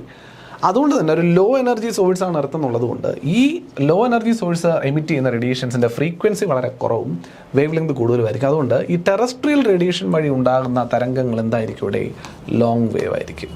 ആ ലോങ് വേവ് തരംഗങ്ങളെ അന്തരീക്ഷത്തിലെ പദാർത്ഥങ്ങൾ അബ്സോർബ് ചെയ്തിട്ടാണ് ശരിക്കും അന്തരീക്ഷം ചൂടാകുന്നത് എന്നുള്ളതാണ്. Carbon dioxide, methane, water vapour അല്ലേ, ഇങ്ങനെയുള്ള ഒരുപാട് കോമ്പോണൻസ് ഈ ലോങ് വേവ്സിനെ അബ്സോർബ് ചെയ്ത് അന്തരീക്ഷത്തെ heated അപ്പാക്കി നിർത്തുന്നതാണ്. So, compared to direct solar radiation, the atmosphere is heated more by long wave radiations emitted from the Earth's surface, and the heat is transferred from the Earth's surface to atmosphere through various heating processes such as conduction, convection, advection, and radiation. ഇതിനകത്ത് ഒന്നും കൂടെയുണ്ട്, radiation. നമ്മൾ already സൂചിപ്പിച്ച terrestrial radiation എന്ന് പറയുന്ന ഘടകം. അതായത് ഈ വരുന്ന എന്താ പറയുക, ഭൂമി അബ്സോർബ് ചെയ്യുന്ന നമ്മൾ പറഞ്ഞില്ലേ, ഹീറ്റ് വന്ന ഹീറ്റിനെ ഭൂമി അബ്സോർബ് ചെയ്താൽ മാത്രം പോരല്ലോ, അന്തരീക്ഷം എങ്ങനെയാണ് ചൂട് പിടിക്കുന്നത്, ഭൂമി ഇതിനെ റിലീസ് ചെയ്യുന്ന നമ്മൾ പറഞ്ഞു. ഭൂമി റിലീസ് ചെയ്യുന്ന 4 രീതിയിൽ പറയാം. ഭൂമിയിൽ നിന്ന് ഈ ഹീറ്റ് അന്തരീക്ഷത്തിലേക്ക് എത്തുന്നത് 4 രീതിയിലാണെന്ന് പറയാം. ആ 4 രീതികളാണ് കണ്ടക്ഷനും, കൺവെക്ഷനും, അഡ്വെക്ഷനും, റേഡിയേഷനും. കേട്ടോ, സംവഹനം, അഭിവഹനം, പിന്നെ ചാലനം. ഇത് ചാലനം. കണ്ടക്ഷൻ എന്ന് പറഞ്ഞാൽ ചാലനം, മലയാളത്തിൽ പറഞ്ഞാൽ ചാലനം. കൺവെക്ഷൻ സംവഹനം. അഡ്വെക്ഷൻ എന്ന് പറഞ്ഞാൽ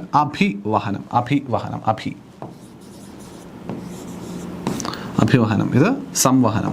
കൺവെക്ഷൻ, സംവഹനം, അഭിവഹനം. കണ്ടക്ഷൻ അറിയാം നമുക്ക്, ചാലനം.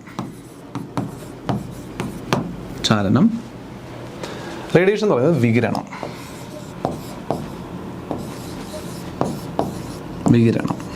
അല്ലേ, വികിരണമാണ് റേഡിയേഷൻസ് എന്ന് പറയാം. ഓക്കെ, ഇപ്പോൾ മലയാളം കൂടി എങ്ങാനും അറിയാം, ചില ചോദ്യങ്ങളിൽ മലയാളം കാണുന്നതുകൊണ്ട് ഞാൻ പറഞ്ഞു എന്നേ ഉള്ളൂ, അതുകൂടി ഒന്ന് മനസ്സിലാക്കാൻ വേണ്ടിയിട്ട്. അപ്പോൾ നമുക്ക് ഓരോ നോക്കാം. കണ്ടക്ഷൻ എങ്ങനെയാണ് ഹീറ്റ് ട്രാൻസ്ഫറിന്, അത് വളരെ എളുപ്പമുള്ളൊരു പരിപാടി. നമ്മളല്ലാതെ ജനറലി ഫിസിക്സിനകത്തും ഹീറ്റിനകത്തും ഒക്കെ പഠിച്ചിട്ടുള്ളതാണ്. ഫിസിക്കൽ കോണ്ടാക്റ്റോട് കൂടി ഭൗതികമായിട്ടുള്ള ഒരു എന്താ പറയുക, സ്പർശനത്തിലോടുകൂടി താപനിലയെ എന്താ പറയുക ട്രാൻസ്ഫർ ചെയ്താൽ അത്തരത്തിലുള്ള പ്രോസസ്സിനെ വിളിക്കുന്ന, ആ ഒരു ട്രാൻസ്ഫർ പ്രോസസ്സിനെ വിളിക്കുന്ന പേരാണ് കണ്ടക്ഷൻ. ഫോർ എക്സാമ്പിൾ, നമ്മളൊരു ഒരു ഇരുമ്പ് കമ്പി എടുത്ത് അതിൻ്റെ അറ്റത്ത് മാത്രം മെഴുകുതിരി കത്തിച്ച് കൊടുത്തുകൊണ്ടിരിക്കുകയാണ്. കുറേ നേരം കഴിയുന്ന സമയത്ത് എൻ്റെ കയ്യിൽ ചൂടടിക്കും. കാരണം ഇവിടെ കൊടുത്ത ഹീറ്റ് പതുക്കെ ഈ മെറ്റീരിയൽ ഇതിൽ തൊട്ട് തന്നെയല്ലേ നിൽക്കുന്നത്, ആ മെറ്റീരിയലിലൂടെ ഇങ്ങനെ തൊട്ട് ഹീറ്റ് ട്രാൻസ്ഫർ ചെയ്യുന്നുണ്ടാവും. സോ ഫിസിക്കൽ കോൺടാക്റ്റിലൂടെ ഹീറ്റ് ട്രാൻസ്ഫർ ചെയ്തു. അത് തന്നെയാണ് എൻ്റെ കയ്യിലും എത്തിയത് അല്ലേ. ഞാൻ ഈ ഒബ്ജക്റ്റിൽ ഫിസിക്കലി കോൺടാക്ട് ചെയ്തിരുന്നതുകൊണ്ടാണ് എൻ്റെ കയ്യിലും ആ ചൂടടിച്ചത്. അല്ലാതെ ഞാൻ കൈ ഇവിടെ വെച്ചിരുന്നെങ്കിൽ എനിക്ക് ആ ചൂടടിക്കത്തില്ലായിരുന്നു. മനസ്സിലാവുന്നുണ്ടോ? ഇതാണ് കണ്ടക്ഷൻ വഴിയുള്ള ഹീറ്റ് ട്രാൻസ്ഫർ. 2 കൺവെക്ഷനാണ്. ഒരുപാട് ഹീറ്റുള്ളൊരു വസ്തു, ഉദാഹരണത്തിന് നിങ്ങൾ കുറച്ച് ചവറ് കൂട്ടിയിട്ട് കത്തിച്ചു, കരിയിലയോ പേപ്പറോ ഒക്കെ കുറച്ച് കരിയിലകൾ കൂട്ടിയിട്ട് കത്തിച്ചു. പ്ലാസ്റ്റിക് ദയവീത് കത്തിക്കരുത്.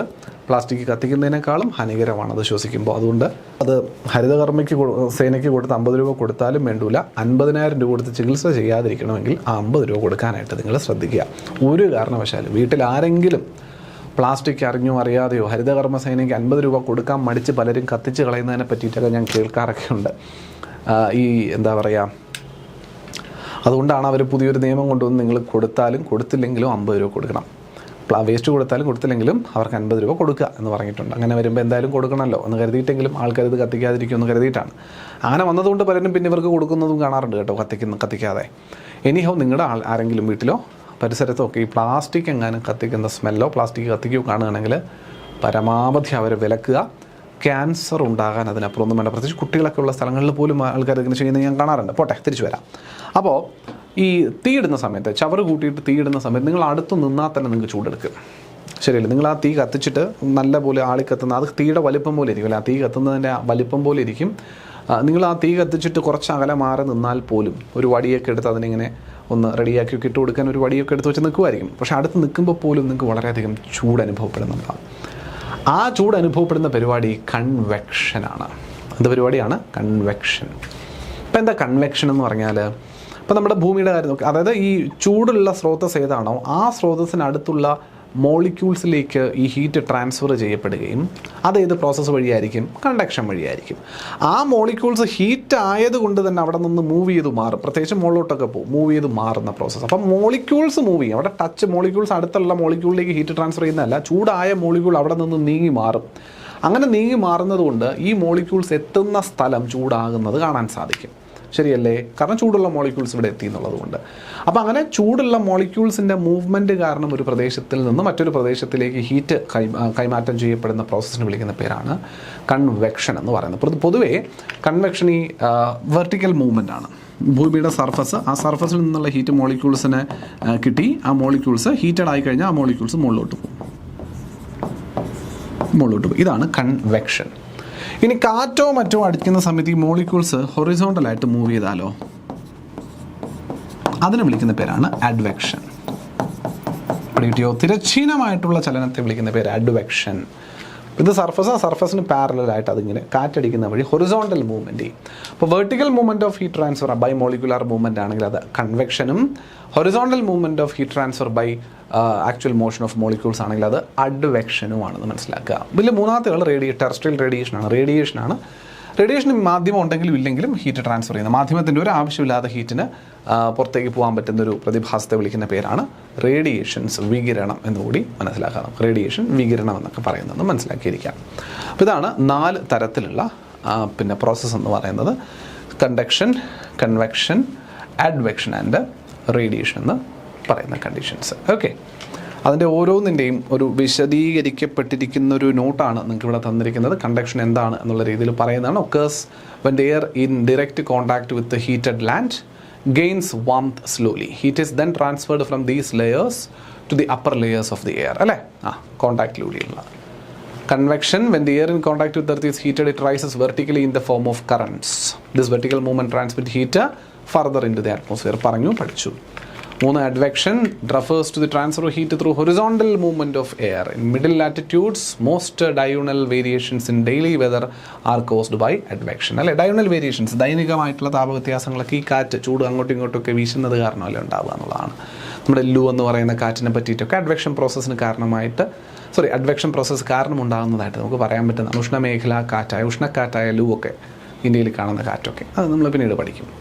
4. Terrestrial radiation. എർത്തിൻ്റെ surface is heated by short wave. നമ്മൾ പറഞ്ഞു, once it is heated the earth will reflect long wave radiations to the atmosphere. അതാണ് ടെറസ്ട്രിയൽ റേഡിയേഷൻ എന്ന് പറയുന്നതെന്ന് നമ്മൾ ഓൾറെഡി പഠിച്ചു.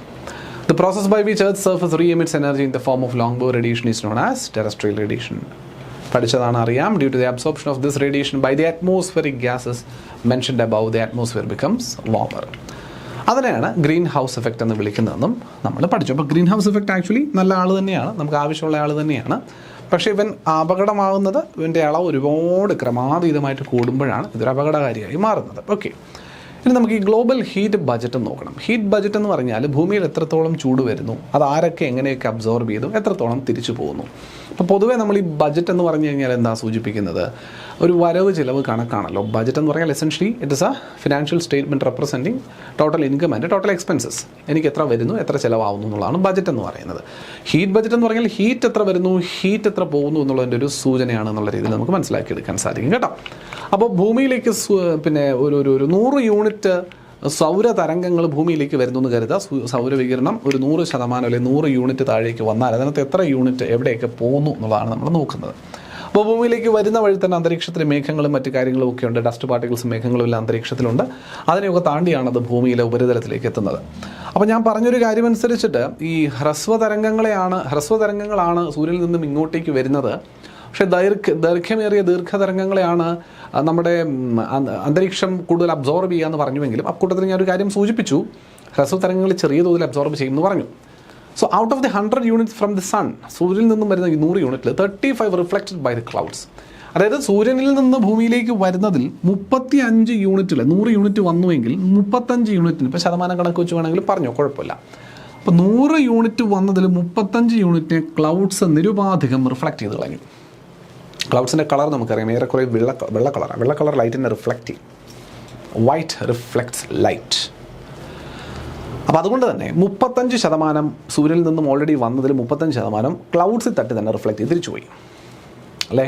പിന്നെ എത്രയേ ഉള്ളൂ? 65. അപ്പോൾ ഇനി ഇങ്ങോട്ട് 65% ഉള്ളൂ. അതിൽ 14% are absorbed. 14% is actually absorbed by the clouds. 14% അവിടെ അബ്സോർബ് ചെയ്യപ്പെട്ടു. ആരിൽ അബ്സോർബ് ചെയ്യപ്പെട്ടു? ക്ലൗഡ്സിൽ.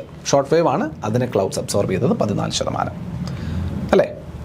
ശേഷം വരുന്ന 51%. ശേഷം വരുന്ന, അപ്പോൾ 49%, ശേഷം വരുന്ന 51% ഭൂമിയുടെ സർഫസിലോട്ടെത്തുന്നത്. അപ്പോൾ ഇത് ചോദ്യമായിട്ടുണ്ട്, PYQ ആണ്.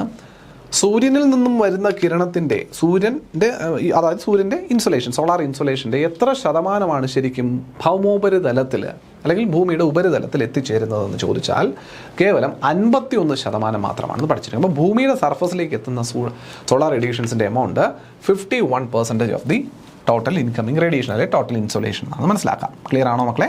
ഇവിടെ 51 യൂണിറ്റ് എന്നുള്ള രീതിയിൽ പഠിച്ചു. Okay. So which is later liberated as terrestrial radiation. ഇത് പിന്നീട് ടെറസ്ട്രിയൽ റേഡിയേഷൻ എന്ന പേരിൽ തിരിച്ച് റിഫ്ലക്റ്റ് ചെയ്യപ്പെടുന്നുണ്ട് എന്നുള്ളതാണ്. ശരിയല്ലേ? ശരിയാണ്. ഇത് തിരിച്ച് ടെറസ്ട്രിയൽ റേഡിയേഷൻ എന്ന പേരിൽ റിഫ്ലക്റ്റ് ചെയ്യപ്പെടും. നോക്കിയേ, ഭൗമവികിരണമായിട്ട് ആ ടെറസ്ട്രിയൽ റേഡിയേഷനായിട്ട് 51% തിരിച്ച് റിഫ്ലക്റ്റ് ചെയ്യുന്നത് 34 + 17 എന്നൊരു കോമ്പോസിഷനിലായിരിക്കും. എന്ന് പറഞ്ഞാൽ ഈ ടെറസ്ട്രിയൽ റേഡിയേഷൻ വഴി ഭൂമിയുടെ സർഫസിൽ നിന്നും തിരിച്ച് റേഡിയേഷൻസ് പോകുന്നതിൽ ഈ 17% തിരിച്ച് ബഹിരാകാശത്തേക്ക് പോകും. ഭൂമിയിൽ നിൽക്കാതെ അങ്ങ് പോവും, തിരിച്ച് ബഹിരാകാശത്തേക്ക് പോവും. 34% of the reflected terrestrial radiation is actually absorb by clouds. ഇത് ക്ലൗഡ്സ് അബ്സോർബ് ചെയ്യും. പിടികിട്ടുന്നുണ്ടോ? അപ്പോൾ ഭൂമിയിൽ നിന്നും വരുന്ന ടെറസ്ട്രിയൽ റേഡിയേഷനിൽ ക്ലൗഡ് അബ്സോർബ് ചെയ്യുന്ന അല്ലെങ്കിൽ അന്തരീക്ഷം അബ്സോർബ് ചെയ്യുന്ന റേഡിയേഷൻസ് എത്രയുണ്ടെന്ന് ചോദിച്ചാൽ അത് കേവലം 34% ആണ്. ഭൂമിയിൽ നിന്നും വരുന്നതിൻ്റെ 34 അല്ല, ടോട്ടൽ സൂര്യനിൽ നിന്ന് വരുന്ന റേഡിയേഷൻസിൽ 34% ആണ് അവിടെ ക്ലൗഡ്സ് അങ്ങനെ കിട്ടുന്നത്. അപ്പോൾ ക്ലൗഡ്സിന് എസെൻഷ്യലി കിട്ടുന്നത് സൂര്യനിൽ നിന്നും വന്നപ്പോൾ ഒരു 14% പിടിച്ചെടുത്തു, പിന്നെയോ ടെറസ്ട്രിയൽ റേഡിയേഷൻ വരെ ഒരു 34% പിടിച്ചെടുത്തു. അങ്ങനെ ഒരു 48% ടോട്ടലി ക്ലൗഡ്സ് പിടിച്ചു വെച്ച എന്ന് പറയാം. ശരിയല്ലേ? ബാക്കി 17% ഉള്ളത് എന്ത് ചെയ്തു? ശൂന്യാകാശത്തേക്ക് തിരിച്ച് സ്പേസിലേക്ക് ലിബറേറ്റ് ചെയ്ത് പോവുകയും കൂടിയാണ് ചെയ്തത്. അപ്പോൾ ഇതാണ് നമ്മുടെ ഹീറ്റ് ബജറ്റ് എന്ന രീതിയിൽ മനസ്സിലാക്കിയിരിക്കേണ്ടത്. അപ്പോൾ വന്നത് 100%, അതിൽ 14% അതിൽ 35% വന്ന പാടെ തന്നെ ശൂന്യാകാശത്തേക്ക് ക്ലൗഡ്സ് റിഫ്ലക്റ്റ് ചെയ്ത് കളഞ്ഞു. പിന്നെയുള്ള 14% ക്ലൗഡ്സ് അബ്സോർബ് ചെയ്തു. ഇത് ഷോർട്ട് വേവ്സ് ആണ്. അപ്പോൾ ഷോർട്ട് വേവ്സ് ആയിട്ട് ഹ്രസ്വ തരംഗങ്ങളായിട്ട് ക്ലൗഡ്സ് അബ്സോർബ് ചെയ്യുന്ന എത്ര ശതമാനത്തെ എന്ന് ചോദിച്ചാൽ 14%. ശേഷം 51% ഭൂമിയുടെ സർഫസിലേക്ക് എത്തുന്നു. 51% എർത്തിൻ്റെ സർഫസിലേക്ക് എത്തുന്നു. അത് തിരിച്ച് റിഫ്ലക്റ്റ് ചെയ്യുന്നത് 34%, 17% അതിലെ 34% ആര് അബ്സോർബ് ചെയ്യുന്നു? Clouds. 17% escaped to the space, ബഹിരാകാശത്തേക്ക് എസ്കേപ്പ് ചെയ്തതും കാണാൻ സാധിക്കും. ക്ലിയർ ആണോ? ഇതാണ് ഹീറ്റ് ബജറ്റ്. ഇത്രയേ ഉള്ളൂ, സിമ്പിൾ. ഏറ്റവും ചുരുങ്ങിയ രീതിയിൽ നമുക്ക് ഹീറ്റ് ബജറ്റ് പറയാൻ പറ്റുന്നത് ഇത്രയേ ഉള്ളൂ എന്ന് മനസ്സിലാക്കിയിരിക്കുക. ഓക്കെ. ഷോർട്ട് വേവ് റേഡിയേഷൻസിൻ്റെയും ലോങ് വേവ് റേഡിയേഷൻസിൻ്റെയും ഒരു കണക്കിൻ്റെ ഒരു ചിത്രമാണ് ഈ കാണിച്ചിരിക്കുന്നത്. 100 വന്നു. യെസ്. ഇൻഫ്ലക്സ് എന്ന് പറഞ്ഞാൽ വന്ന കണക്കിനെ സൂചിപ്പിക്കുന്നതാണ്. സോളാർ ഇൻഫ്ലക്സ് എന്ന് പറയുന്നത് വന്ന കണക്ക് എത്രത്തോളം ഉണ്ട് എന്നുള്ളതാണ് ഇൻഫ്ലക്സ് എന്നതുകൊണ്ട് സൂചിപ്പിക്കുക. Okay. 27% of energy is reflected directly back to the space by clouds and 2% by ground. അതിൻ്റെ ടോട്ടൽ റിഫ്ലക്ഷൻ നമ്മൾ പറഞ്ഞു. ഇതാണ് നമ്മുടെ SCRT കണക്ക് പറയുന്നത് കേട്ടോ. ടോട്ടൽ ഒരു 35%. നിങ്ങൾ അത് വെച്ച് അങ്ങ് പഠിച്ചേച്ചാൽ മതി. ഇത് വെച്ചിട്ടേ ചോദ്യങ്ങൾ വരുള്ളൂ. മറ്റേ ഇൻഫ്ലക്സ് വെച്ചിട്ടുള്ള ഡീറ്റെയിലിംഗ് നോക്കിയില്ലെങ്കിലും കുഴപ്പമില്ല. ഇത് വെച്ചിട്ടുള്ള ചോദ്യങ്ങളാണ് വരുന്നതെന്നുള്ളതാണ്. The reflected amount of radiation is called albedo of earth. ഈ സോളാർ റിഫ്ലക്ഷൻ ഉണ്ടല്ലോ, എർത്തിൻ്റെ സർഫസ് സോളാർ റേഡിയേഷൻ റിഫ്ലക്ട് ചെയ്യുന്ന പ്രോസസ്സ്, അതിനെ വിളിക്കുന്ന പേരാണ് ആൽബിഡോ. എന്താ വിളിക്കും മക്കളെ? ആൽബിഡോ ഓഫ് എർത്ത്. എർത്തിൻ്റെ ആൽബിഡോ എന്ന് പറഞ്ഞാൽ reflecting capacity of earth surface. എർത്തിൻ്റെ റിഫ്ലക്റ്റിംഗ് കപ്പാസിറ്റിയെ വിളിക്കുന്ന പേരാണ് ആൽബിഡോ. കേട്ടോ, എന്താണ് ആൽബിഡോ? എർത്തിൻ്റെ റിഫ്ലക്റ്റിംഗ് കപ്പാസിറ്റി, സോളാർ റേഡിയേഷൻസിന് എർത്തിന് റിഫ്ലക്ട് ചെയ്യാൻ പറ്റുന്ന കപ്പാസിറ്റിയെ വിളിക്കുന്ന പേരാണ് ആൽബിഡോ എന്ന് പറഞ്ഞാൽ മതി. 6% scattered by minute atmospheric particles and returned to space as diffuse radiation. Thus, a total of 35% of incoming solar radiation is lost to space through reflection and scattering. അതാണ് 27.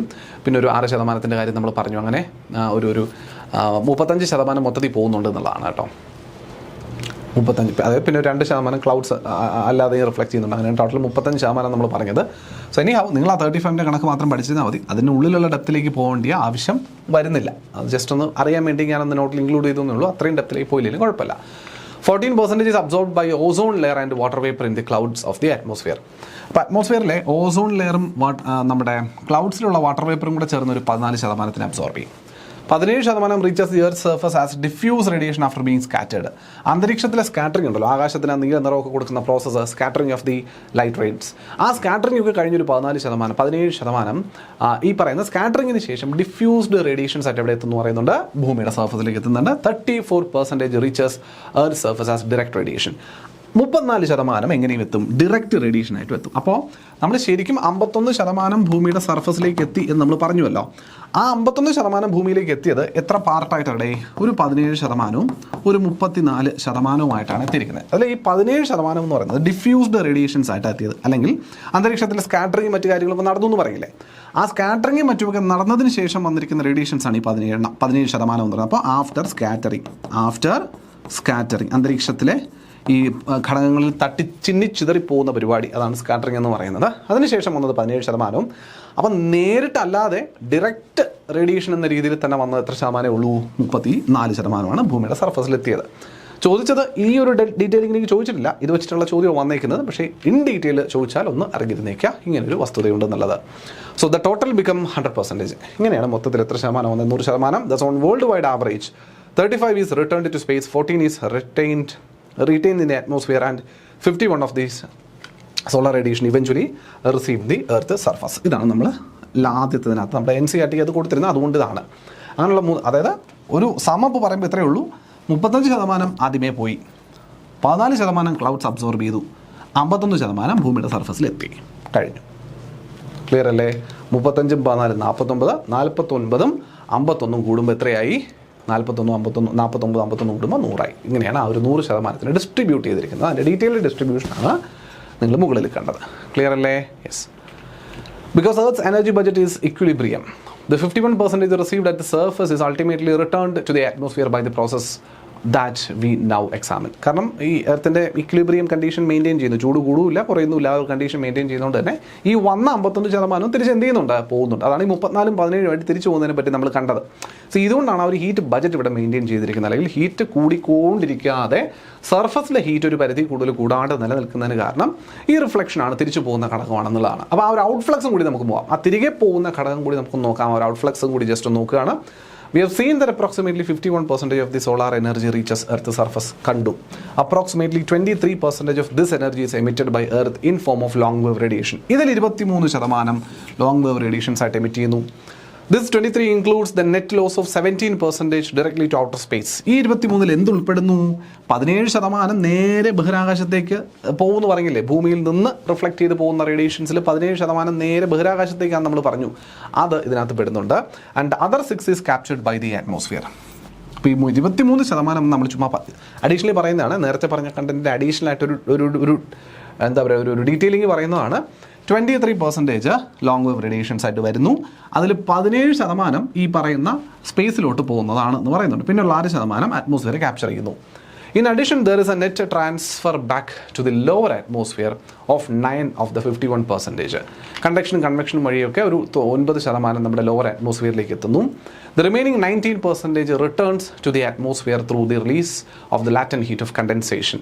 Latent heat of condensation വഴി, അതായത് ഇപ്പോൾ ഒരു condensation എന്ന് പറഞ്ഞാൽ ഈ നമുക്കറിയാമല്ലോ, ചൂട് റിലീസ് ചെയ്യപ്പെട്ട് എന്താ പറയുക, വേപ്പർ വാട്ടറായിട്ട് മാറുന്ന കണ്ടീഷനാണ് ഇവിടെ കണ്ടൻസേഷൻ എന്ന് പറയുക. വേപ്പർ ഹീറ്റഡായി മാറിയ വേപ്പർ ആ ഹീറ്റിനെ റിലീസ് ചെയ്യൂലേ. കാരണം നേരത്തെ സൂര്യൻ ഭൂമിയിലോട്ട് വന്നില്ലേടാ. അപ്പം ഈ ജലസ്രോതസ്സുകളിലേക്ക് സൂര്യപ്രകാശം കിട്ടുമ്പോൾ ജലം ബാഷ്പീകരിക്കപ്പെടൂലേ, വേപ്പറായി മാറൂലേ. ഇത് വേപ്പറായി മുകളിലോട്ട് പോയതിന് ശേഷം ഈ വേപ്പർ കണ്ടൻസ് ചെയ്യൂലേ, മനസ്സിലായില്ലേ. വേപ്പറായിട്ട് മുകളിലോട്ട് പോയിട്ട് ഇത് കണ്ടൻസ് ചെയ്യുമ്പോഴാണ് മഴ പെയ്യുന്നത്. അപ്പോൾ ഈ കണ്ടൻസ് ചെയ്യുന്ന സമയത്ത് ഈ എനർജി റിലീസ് ചെയ്യണ്ടേ, നേരത്തെ കിട്ടിയ ഹീറ്റിനെ റിലീസ് ചെയ്യുമ്പോഴാണ് ഇത് കണ്ടൻസ് ചെയ്യുന്നത്. അങ്ങനെ ഹീറ്റ് എവിടെ പോകുന്നുണ്ട്? അന്തരീക്ഷത്തിലോട്ട് പോകുന്നുണ്ട്. അതാണ് ഈ 19% എന്ന് പറയുന്നത്, മനസ്സിലായോ. അപ്പോൾ ഈ ലേറ്റൻറ്റ് ഹീറ്റ് ഓഫ് കണ്ടൻസേഷൻ മുഖാന്തരം അന്തരീക്ഷത്തിലേക്ക് എത്തുന്ന ഹീറ്റ് എനർജിയുടെ എമൗണ്ട് ആണ് 19%. അപ്പോൾ നമ്മൾ ഇത്രയും ഡീറ്റെയിൽ ആയിട്ട് പോകുന്നതല്ല, ആദ്യം പറഞ്ഞ കണ്ടീഷനെങ്കിലും അറ്റ്ലീസ്റ്റ് പഠിച്ചിരിക്കുക.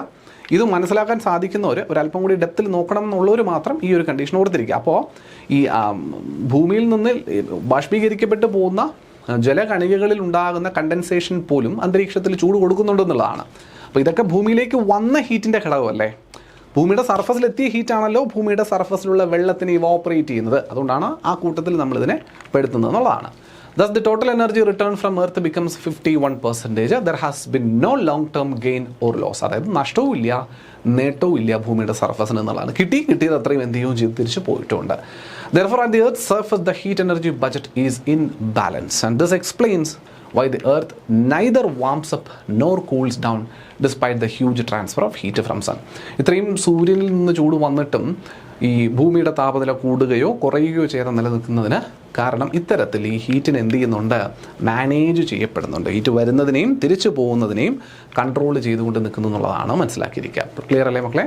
അതുപോലെ തന്നെ എല്ലാ ദിവസവും കിട്ടുന്ന ചൂടും എങ്ങനെയല്ല, ഒരുപോലെയല്ല നമ്മൾ പറയും. അത് ഒരു ദിവസം തന്നെ പല സമയത്തായിട്ട് കിട്ടുന്ന ടെമ്പറേച്ചറിൻ്റെ കാര്യത്തിലും വ്യത്യാസമുണ്ട്. അതും ഒരുപോലെ അല്ല നമുക്ക് കിട്ടുന്നത്. ഓരോ സമയവും ഓരോ രീതിയിലാണ് നമുക്ക് ടെമ്പറേച്ചറിൻ്റെ എക്സ്പീരിയൻസുകൾ അല്ലെങ്കിൽ ചൂട് നമുക്ക് കിട്ടുന്നത്. രാവിലെ കിട്ടുന്ന ചൂടല്ല ഉച്ചയ്ക്ക് കിട്ടുന്ന ചൂടല്ല വൈകിട്ട് എന്ന് പറയുന്നത്. അപ്പോൾ ഇങ്ങനെ ഓരോ ദിവസവും കിട്ടുന്ന താപനിലയിലെ ലോവസ്റ്റ് ടെമ്പറേച്ചറും ഹയസ്റ്റ് ടെമ്പറേച്ചറും തമ്മിലുള്ള വേരിയേഷൻ എടുത്തു കഴിഞ്ഞാൽ ആ വേരിയേഷൻ എടുത്തതിനെ സൂചിപ്പിക്കുന്ന പേരാണ് ഡയൂണൽ റേഞ്ച് ഓഫ് ടെമ്പറേച്ചർ എന്ന് പറയും. ഇത് ടെമ്പറേച്ചർ എന്ന് പറയുമ്പോൾ ഡയൂണൽ റേഞ്ച് ഓഫ് ടെമ്പറേച്ചർ. ഒരു ദിവസത്തെ ഏറ്റവും കൂടിയ താപനിലയും കുറഞ്ഞ താപനിലയും തമ്മിലുള്ള ഡിഫറൻസിന് വിളിക്കുന്ന പേരാണ് ഡയൂണൽ റേഞ്ച് ഓഫ് ടെമ്പറേച്ചർ എന്ന് പറയുന്നത്. Diurnal range of temperature. ആ ഡയൂണൽ റേഞ്ച് ഓഫ് ടെമ്പറേച്ചർ മനസ്സിലാക്കാൻ വേണ്ടി നമ്മൾ ഉപയോഗിക്കുന്ന ഉപകരണത്തിൻ്റെ പേരാണ് മാക്സിമം മിനിമം തെർമോമീറ്റർ. എന്താണ് മാക്സിമം മിനിമം തെർമോമീറ്റർ എന്ന് പറയുന്ന ഉപകരണം? To measure the maximum and minimum temperature of atmosphere a special thermometer called maximum minimum thermometer is used. It is also known as the 6 thermometer. 6ൻ്റെ thermometer, 6 thermometer എന്നും വിളിക്കുന്നുണ്ട്. James 6 എന്ന് പറയുന്ന മനുഷ്യനാണ് ഇത് ഇൻവെൻറ്റ് ചെയ്തത്. അതുകൊണ്ടാണ് അതിനെ 6 തെർമോമീറ്റർ എന്ന രീതിയിലും വിളിക്കുന്നതെന്ന് കൂടി അറിഞ്ഞിരിക്കാം. ടെമ്പറേച്ചേഴ്സ് നമ്മൾ ഇങ്ങനെ കണ്ടെത്തുന്നത് അന്തരീക്ഷത്തിൽ എത്രത്തോളം താപനില കൂടുന്നു കുറയുന്നതും എന്നൊക്കെയുള്ള നമ്മൾ പൊതുവെ കണ്ടെത്താറുണ്ട്. അത് സാധാരണഗതിയിൽ നമ്മൾ കേട്ടിരിക്കുന്നതെല്ലാം ഡിഗ്രി സെൽഷ്യസ് എന്ന് പറയുന്ന ഒരു യൂണിറ്റ് ഉപയോഗിച്ച് റെപ്രസെൻറ്റ് ചെയ്തിരിക്കുന്നതാണ്. ഡിഗ്രി സെൽഷ്യസ് എന്ന യൂണിറ്റിൽ റെപ്രസെൻറ്റ് ചെയ്തിരിക്കുന്ന താപനിലയെ പറ്റിയിട്ടാണ് കേട്ടിരിക്കുന്നത്. അതിന് പുറമെ കെൽവിൻ, അതുപോലെ ഫാരൻഹീറ്റ് പോലുള്ള താപനില യൂണിറ്റുകളും നമുക്ക് ഈ താപനില കണ്ടെത്തുന്നതിനായിട്ട് ഉപയോഗിക്കാവുന്നത് തന്നെയാണ്. സോ കെൽവിനും സെൽഷ്യസും ഫാരൻഹീറ്റും പോലുള്ള താപനില സ്കെയിലുകളിൽ ഏതിൽ നിങ്ങൾക്ക് വാല്യൂ തന്നാലും അതിനെ മാറ്റാനുള്ളൊരു സംവിധാനം കൂടി പഠിച്ചിട്ടുണ്ടാവണം. അതിനിങ്ങനെ ഒരു ഇക്വേഷൻ നിങ്ങൾ ഉപയോഗിക്കുക. C/5 equal to F-32/9 equal to K-273/5. ഇങ്ങനെ ഒരു ഇക്വേഷൻ ഒന്ന് ഓർത്തിരുന്നേക്കുക.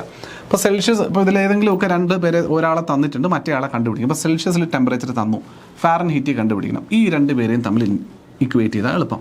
ഇനി ഫാരൻഹീറ്റിൽ ഒരാളെ തന്നു, അല്ലെങ്കിൽ ഇക്വേഷൻ ചോദ്യം തന്നിട്ടുണ്ട്, കെൽവിനിൽ എത്രയാണെന്ന് കണ്ടുപിടിക്കണം. ഈ 2 ഇക്വേഷൻസിന് തമ്മിൽ ഇതിൻ്റെ 2നെയും തമ്മിൽ ഇക്വേറ്റ് ചെയ്ത് കണ്ടുപിടിക്കാം. അതായത് 2 കൂട്ടരും 3 കൂട്ടർ എന്താ പറയുക യൂണിറ്റുകളായിട്ടുണ്ടെങ്കിലും ആ 3 യൂണിറ്റുകളെയും പരസ്പരം എനിക്ക് കണക്ട് ചെയ്യാൻ പറ്റുന്നൊരു റിലേഷനാണ് ഈ എഴുതിയിരിക്കുന്നത് എന്നുള്ളതാണ്. അപ്പോൾ ഈ റിലേഷൻ ഉപയോഗിച്ചിട്ട് ഈ 3 പേരെ ഒരുമിച്ച് കണ്ടുപിടിക്കാനുള്ള രീതിയിൽ ചോദ്യം ചോദിക്കത്തില്ല. അങ്ങനെ വേണമെങ്കിലും കണ്ടുപിടിക്കാവുന്നതില്ല, അങ്ങനെ ചോദിക്കത്തില്ല. കാരണം ഇക്വേഷനാണ് 2 സൈഡിലും കിടക്കുന്നത്. അപ്പോൾ അതുകൊണ്ട് ഇതിലേതെങ്കിലും 2 പേര് തമ്മിലുള്ള കണക്ഷൻ എങ്ങാനും ചോദിച്ചു കഴിഞ്ഞാൽ എഴുതാൻ പറ്റും. ഇത് കൂടുതലും ഫിസിക്സ് ഓറിയൻറ്റഡ് ആയിട്ട് ഇങ്ങനെ ചോദ്യം വരാറൊക്കെ ഉണ്ട്. ഫിസിക്സിൻ്റെ കോൺസെപ്റ്റിൽ ഈ ഒരു ചോദ്യം നിങ്ങൾക്ക് തരാവുന്നതാണ്.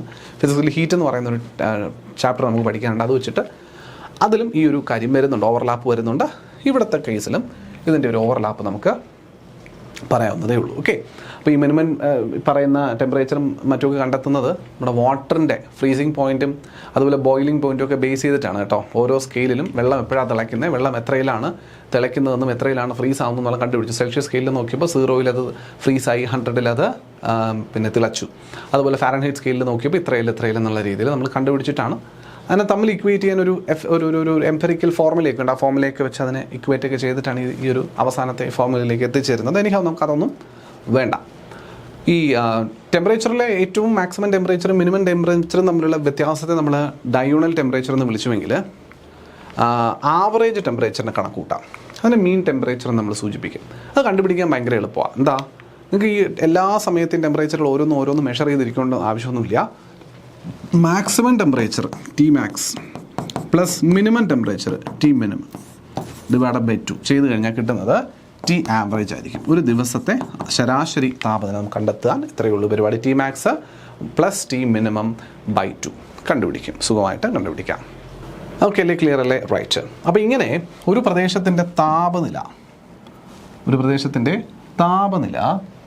പല പ്രദേശങ്ങളുടെയും താപനിലയുടെ വ്യത്യാസങ്ങളെ മാർക്ക് ചെയ്ത് ലോകത്ത് പലയിടങ്ങളിലായിട്ട് ഒരേ താപനിലയുള്ള സ്ഥലങ്ങളെല്ലാം കൂട്ടി യോജിപ്പിച്ചുകൊണ്ട് മാർക്ക് ചെയ്യുന്ന രേഖകളെ വിളിക്കുന്ന പേരാണ് ഐസോതേർംസ്. എന്താ വിളിക്കുക? സമതാപരേഖകൾ അല്ലെങ്കിൽ ഐസോതേർംസ് എന്ന് വിളിക്കാം. So isotherms are lines, imaginary lines formed by joining areas with equal temperature. ഒരേ താപനിലയുള്ള ഏരിയകളെ തമ്മിൽ ബന്ധിപ്പിച്ചുകൊണ്ട് വരയ്ക്കുന്ന റേഡിയേഷൻസ് ആണ്. ഇവിടെ നിങ്ങൾ നോക്കിയാൽ കൃത്യമായിട്ട് ഐസോതേർംസ് വരച്ചിരിക്കുന്ന കാണാൻ പറ്റുന്നുണ്ട്. ഇതിൽ ഏറ്റവും കൂടുതൽ ഐസോതേർംസിന് ബെൻഡിങ്ങുകൾ സംഭവിച്ച് കാണുന്നത് നോർത്തേൺ ഹെമിസ്ഫിയറിലാണ്. ഇത് നോർത്തേൺ ഹെമിസ്ഫിയർ, ഇത് സദേൺ ഹെമിസ്ഫിയർ, ഇത് ഭൂമധ്യരേഖ, അതായത് നമ്മുടെ equator. This is our equator ആണ്, ഇത് ഭൂമധ്യരേഖ എന്ന് പറയുന്നത്. അപ്പോൾ ഈ ഭൂമധ്യരേഖയോട് സമാനമായിട്ട് നിൽക്കുന്ന സ്ഥലത്തുനിന്ന് സൗത്തും നോർത്തും നമുക്ക് പറയാം. അതിൽ ഈ നോർത്ത് ഹെമിസ്ഫിയറിൽ വന്നപ്പോൾ നിങ്ങൾക്ക് കൃത്യമായിട്ട് കാണാൻ പറ്റുന്നുണ്ട് ഈ സമതാപരേഖകളുടെ ബെൻഡിങ് വളരെ കൂടുതൽ കാണാൻ പറ്റും. സൗത്തിലോട്ട് പോയപ്പോൾ അത്ര ബെൻഡിങ് ഇല്ല. കാരണം നോർത്തേൺ ഹെമിസ്ഫിയറിൽ കോണ്ടിനെൻസിൻ്റെ പ്രസൻസ് കൂടുതലാണ്. മോർ കോണ്ടിനെൻസ്, ലാൻഡ് കൂടുതലുണ്ടല്ലേ, ലാൻഡ് കൂടുതലുണ്ട്. More continents means more land. താഴേക്ക് വരുന്ന സമയത്ത് അത് കുറവാണ്, ലോ കോണ്ടിനെൻസ് ആണ്, ലോ ലാൻഡ്സ് ആണ് സൗത്തിൽ കാണാൻ പറ്റും. അതുകൊണ്ട് തന്നെ കൂടുതലും കടലിൽ കൂടെ പോകുന്നുണ്ട്. കടലിൽ ഒട്ടുമുക്കാലിടങ്ങളിലും ഏകദേശം ഒരേ താപനില മെയിൻറ്റെയിൻ ചെയ്യാൻ പറ്റും. ഇനി കരയും കടലും തമ്മിൽ ജോയിൻ ചെയ്യുന്ന സ്ഥലങ്ങൾ ഇവിടെ ഉള്ളതുകൊണ്ട് തന്നെ കരയുടെയും കടലിൻ്റെയും താപനിലയിലെ വ്യത്യാസം നമ്മൾ നേരത്തെ സൂചിപ്പിച്ചു. സ്പെസിഫിക് ഹീറ്റ് കടലിന് അല്ലെങ്കിൽ വെള്ളത്തിന് കൂടുതലാണ്. സ്പെസിഫിക് ഹീറ്റ് അതായത് വെള്ളം ചൂടാകാൻ എടുക്കുന്ന സമയം കൂടുതലാണ് കര ചൂടാകാൻ എടുക്കുന്നതിനേക്കാൾ. കര പെട്ടെന്ന് ചൂടാവുകയും വെള്ളം കൂടുതൽ സമയമെടുത്താണ് ചൂടാവുകയും ചെയ്യുന്നത്. അതുകൊണ്ട് തന്നെ നമ്മൾ ഈ ഭാഗത്തേക്ക് സൂര്യപ്രകാശം കിട്ടുമ്പോൾ പോലും പെട്ടെന്ന് കര ചൂടായിട്ട് കരയുടെ ടെമ്പറേച്ചർ ഉയർത്തുകയും ഈ വെള്ളത്തിൻ്റെ ടെമ്പറേച്ചർ താഴ്ന്നു നിൽക്കുന്നതും കാണാനായിട്ട് സാധിക്കും. അതുകൊണ്ട് തന്നെയാണ് ഈ കരയും കടലുമായി വരുന്നിടങ്ങളിലെല്ലാം നിങ്ങൾ നോക്കിക്കഴിഞ്ഞാൽ കൃത്യമായിട്ട് ബെൻഡിങ്ങുകൾ കാണാനായിട്ട് സാധിക്കും. അതിൽ കടലിൽ നിന്ന് കരയിലേക്ക് കയറുന്ന സമയത്ത് നോർത്തേൺ ഹെമിസ്ഫിയറിലും സദേൺ ഹെമിസ്ഫിയറിലും ഒരുപോലെയാണ്. കടലിൽ നിന്ന് കരയിലേക്ക് കയറുന്ന സമയത്ത് ഒരു സൗത്ത് വേർഡ് ബെൻഡ് നമുക്ക് കാണാൻ പറ്റുന്നുണ്ട്. കണ്ടോ, ഒരു സൗത്ത് വേർഡ് ബെൻഡ് നമുക്ക് കാണാൻ സാധിക്കുന്നുണ്ട്. അതുപോലെ കരയിൽ നിന്ന് കടലിലേക്ക് കയറുമ്പോഴോ ഒരു നോർത്ത് വേർഡ് ബെൻഡ്, കണ്ടോ, എല്ലാം നോർത്തിലോട്ടാണ് ബെൻഡ് ചെയ്ത് പോകുന്നതായിട്ട് നമുക്ക് കാണാൻ പറ്റുന്നത്. കണ്ടോ, ഒരു നോർത്ത് വേർഡ് ബെൻഡും കാണാൻ പറ്റും. അതും ഒന്ന് ഓർത്ത് വെച്ചേക്കുന്നത് കേട്ടോ. അപ്പോൾ കടലിൽ നിന്ന് കരയിലേക്ക് കയറുമ്പോൾ ഉണ്ടാകുന്ന ബെൻഡ് സൗത്ത് വേർഡ് ആണ് കേട്ടോ. സൗത്ത് വേർഡ് ബെൻഡാണ്, താഴേക്കാണ് ഇത് ബെൻഡ് ചെയ്യുക. അതുപോലെ കരയിൽ നിന്ന് കടലിലേക്ക് കയറുന്ന സമയത്ത് കാണാൻ പറ്റുന്നത് ഒരു നോർത്ത് വേർഡ് ബെൻഡിങ്ങുമാണെന്നും കാണാൻ സാധിക്കുന്നതാണ്. ഇതിപ്പോൾ ജനുവരിയിലെ ഒരു ഐസോതേമിൻ്റെ ഡ്രോയിങ് ആണ്. നിങ്ങളുടെ NCERT ടെക്സ്റ്റ് ബുക്കിൽ കിടക്കുന്നതാണ്. PSCയിലെ PYQ ആയിട്ട് വന്നിരിക്കുന്നതും ഇതേ ജനുവരി മാസത്തെ ഐസോതേം ബേസ് ചെയ്തിട്ടുള്ള ടെമ്പറേച്ചറുമാണ്. മാത്രമല്ല ഏറ്റവും കൂടുതൽ ടെമ്പറേച്ചർ എക്സ്പീരിയൻസ് ചെയ്യുന്ന രേഖയെ, ഭൂമധ്യരേഖയ്ക്ക് അടുത്തായിട്ടായിരിക്കും അതുവരെ, ആ രേഖയെ താപീയ മധ്യരേഖ എന്ന് വിളിക്കുന്നു. തെർമൽ ഇക്വേറ്റർ എന്ന് വിളിക്കും. ഐസോതേം തന്നെ ആയിരിക്കും അതും. പക്ഷേ ഐസോതേംസിൽ ഏറ്റവും കൂടുതൽ ടെമ്പറേച്ചർ കാണിക്കുന്ന ഒരു ഐസോതേം കാണുമല്ലോ, അതിനെ വിളിക്കുന്ന പേരാണ് തെർമൽ ഇക്വേറ്റർ. ഇത് വിളിക്കും തെർമൽ ഇക്വേറ്റർ. ഐസോതേമുകളിൽ ഏറ്റവും താപനില കാണിക്കുന്ന region termed as thermal equator എന്ന് പറയുന്നത്. ക്ലിയർ അല്ലേ? ഈ ഭൂമധ്യരേഖയിൽ അകന്നു പോകുന്നതനുസരിച്ച് താപനില കുറഞ്ഞു വരുന്ന കാണാം. 30 ആയിരുന്നു, 20 ആയി, 10 ആയി, 0 ആയി, -12 ആയി, -12 മുകളിലോട്ട് പോകുന്നതനുസരിച്ച് കുറയും. ഇവിടെ അത് തന്നെ സൗത്തേൺ ഹെമിസ്ഫിയറിൽ നോക്കിയാലും ഈ ഭൂമധ്യരേഖയിൽ നിന്ന് അകലേക്ക് പോകുന്നതനുസരിച്ച് ടെമ്പറേച്ചർ കുറഞ്ഞു വരുന്ന കാണാൻ പറ്റും. പക്ഷേ ഈ വേരിയേഷൻസ് കൂടുതൽ നോർത്തേൺ ഹെമിസ്ഫിയറിലായിരിക്കും, ബിക്കോസ് ലാൻഡ് കൂടുതൽ നോർത്തേൺ ഹെമിസ്ഫിയറിലാണ് എന്നുള്ളത് കൊണ്ട്. ക്ലിയർ അല്ലേ? ഇതാണ് ഐസോതേം എന്ന് പറയുന്ന ഒരു കോൺസെപ്റ്റും ആ ഐസോതേമായിട്ട് റിലേറ്റ് ചെയ്ത് വരുന്ന ഡീവിയേഷൻസ് അല്ലെങ്കിൽ വേരിയേഷൻസും എന്നുള്ളത് ഒന്ന് ഓർത്തിരിക്കാനായിട്ട് ശ്രമിക്കുക. ക്ലിയർ അല്ലേ? Yes. In January, the temperature distribution pattern shift as the southern hemisphere experiences summer and the northern experiences winter. The bending of isotherm is even more pronounced during this month, particularly in the northern hemisphere. അതായത് ഈ northern ഹെമിസ്ഫിയറിൽ ഇപ്പം ജനുവരി പോലുള്ള മാസമൊക്കെ നോക്കി നിങ്ങൾക്ക് അറിയാൻ പറ്റുന്നുണ്ടാവും. ഇവിടെ ജനുവരി പോലുള്ള മാസമൊക്കെ നോക്കുന്ന സമയത്ത് southern hemisphere is more shifted towards the sunlight. അതായത് ഇതിനെയാണ് നമ്മൾ വിൻ്റർ സോൾസ്റ്റേസ് എന്ന് വിളിക്കുക. നമ്മൾ ഓൾറെഡി പഠിച്ചിട്ടുള്ളതാണ് ഈ ഒരു കാര്യം. അപ്പോൾ സതേൺ ഹെമിസ്ഫിയർ കൂടുതൽ സൂര്യനിലേക്ക് ഷിഫ്റ്റ് ചെയ്ത് നിൽക്കുകയാണ്. അപ്പോൾ ഈ ഒരു കണ്ടീഷനിൽ the bending of isotherm is very pronounced, is more pronounced during this month. Okay, അപ്പം നമ്മുടെ ഐസോതേംസിൻ്റെ ബെൻഡിങ് കുറച്ചുകൂടി കാര്യമായിട്ട് കാണാൻ സാധിക്കുന്നതാണ് ഈ ഒരു മാസത്തിൽ എന്നാണ് പറയുന്നത്. പർട്ടിക്കുലർലി നമ്മുടെ ജനുവരി ഡിസംബർ പോലുള്ള മാസങ്ങളിൽ. അതിൽ ജനുവരിനെ പറ്റിയിട്ടാണ് ഇവിടെ നമ്മൾ സൂചിപ്പിക്കുന്നത്. പാർട്ടിക്കുലർലി ഈ നോർത്തേൺ ഹെമിസ്ഫിയറിലെ ബെൻഡിങ്, അല്ലെങ്കിൽ തന്നെ നമുക്കറിയാം ബെൻഡിങ് കൂടുതലാണെങ്കിലും ഏറ്റവും കൂടുതൽ ബെൻഡിങ് എവിടെയായിരിക്കും വരിക? നോർത്തേൺ ഹെമിസ്ഫിയറിലായിരിക്കും വരിക. Because the land surface area is much larger in the north, the contrast between land and sea temperatures are extreme. അതുകൊണ്ടാണ് ആ ഒരു ബെൻഡിങ് കൂടുതൽ കാണാൻ പറ്റുന്നത്. ഓൾറെഡി നമ്മൾ അതിൻ്റെ കാരണം പറഞ്ഞു കഴിഞ്ഞു. ഇനി ഓവർ കോണ്ടിനെൻറ്റ്സ്, ഇപ്പോൾ ബെൻഡിങ് സൗത്ത് നമ്മൾ നോക്കിയാൽ ലാൻഡ് ബിക്കംസ് വെരി കോൾഡ്. ഇത് ഓൾറെഡി പറഞ്ഞടാ, കോണ്ടിനെൻറ്റ്സിൻ്റെ ഭാഗത്ത് നമ്മുടെ ബെൻഡിങ് നടക്കുന്നത് സൗത്തായിട്ടാണ് അല്ലേ? അതിൽ നിന്ന് കടലിലേക്ക് പോകുന്ന സമയത്ത് ബെൻഡിങ് നടക്കുന്നത് നോർത്ത് വേർഡ് ആണ് എന്നൊക്കെ നമ്മൾ പറഞ്ഞില്ല ഐസോതേമിൻ്റെ. അതാണ് ഈ എഴുതിയിരിക്കുന്നത്. Oceans bending north. കണ്ടോ, കോണ്ടിനെൻസിൻ്റെ മുകളിലാണെങ്കിൽ ഐസോതേമിൻ്റെ ബെൻഡിങ് സൗത്ത് വേർഡ് ആയിട്ട് കാണാൻ സാധിക്കും. ഓഷൻസിൻ്റെ മുകളിലാണെന്നുണ്ടെങ്കിൽ ബെൻഡിങ് എങ്ങനെ കാണാൻ സാധിക്കും? നോർത്ത് വേർഡ് ആയിട്ട് കാണാൻ സാധിക്കും. നമ്മളിപ്പോൾ ഇത് കണ്ടതാണ്. Land becomes very cold compared to the oceans at the same latitude. Consequently isotherm bend sharply equatorward as they cross into land masses like Europe and North America. Europe land means അമേരിക്കയിലും മറ്റുമൊക്കെ ആയിട്ട് bending south ആയിട്ട് കാണാൻ പറ്റും. Ocean retains heat longer than land. Isotherms bend poleward അല്ലെങ്കിൽ northward over the Atlantic and Pacific regions. കടലിലും ഇവിടെയും വരുന്ന വ്യത്യാസങ്ങളാണ്. ഇനി വാം കറണ്ടിൻ്റെ influence, that is also true. So the northward bend is most visible in North Atlantic, where the Gulf Stream and North Atlantic drift keep the water relatively warm. വെള്ളത്തിന് ചൂടാക്കി നിർത്തുന്ന hot currents ആയിട്ട്, Ocean currents ആയിട്ടുള്ള Gulf stream, north Atlantic drift ഒക്കെ ഈ ഒരു ഭാഗത്തുള്ളത് കൊണ്ടും ഈ നോർത്ത് വേർഡ് ബെൻഡിന്, പർട്ടിക്കുലർലി ഈ ഒരു ഗൾഫിൻ്റെയൊക്കെ അറ്റ്ലാന്റിക് സമുദ്രത്തിൻ്റെ കാര്യത്തിൽ, അറ്റ്ലാന്റിക് സമുദ്രവുമായിട്ട് ബന്ധപ്പെട്ട് നിൽക്കുന്ന സ്ഥലത്ത് ഈ ഒരു നോർത്ത് വേർഡ് ബെൻഡിനെ അതും ഒന്ന് സപ്പോർട്ട് ചെയ്യുന്നു എന്നുള്ള പറയാൻ പറ്റും. ബേസിക്കലി നമ്മൾ നേരത്തെ പറഞ്ഞ സാഹചര്യങ്ങൾ ഉപയോഗിച്ചാൽ മതിയാവും. എന്നാലും ഒരു അഡീഷണൽ സപ്പോർട്ടിങ് എലമെൻ്റ് ആയിട്ട് വാം കറണ്ടിൻ്റെ ഇൻഫ്ലുവൻസും ആ ഭാഗത്തുണ്ട് എന്ന് പറയാം. കൂടുതൽ വാം ആക്കുമല്ലോ വാം കറൻസ്, അതുകൂടി പറയാൻ പറ്റും എന്നുള്ളതാണ്. സതേൺ ഹെമിസ്ഫിയറിൽ നോക്കുന്ന സമയത്ത് the variations are much less pronounced here because the hemisphere is dominated by vast oceans which lead to more uniform temperature. കൂടുതലും ഓഷൻസ് ആണെന്നുള്ളത് കൊണ്ടാണ് ടെമ്പറേച്ചറിൻ്റെ വേരിയേഷൻസ് അധികം കാണാൻ പറ്റില്ല.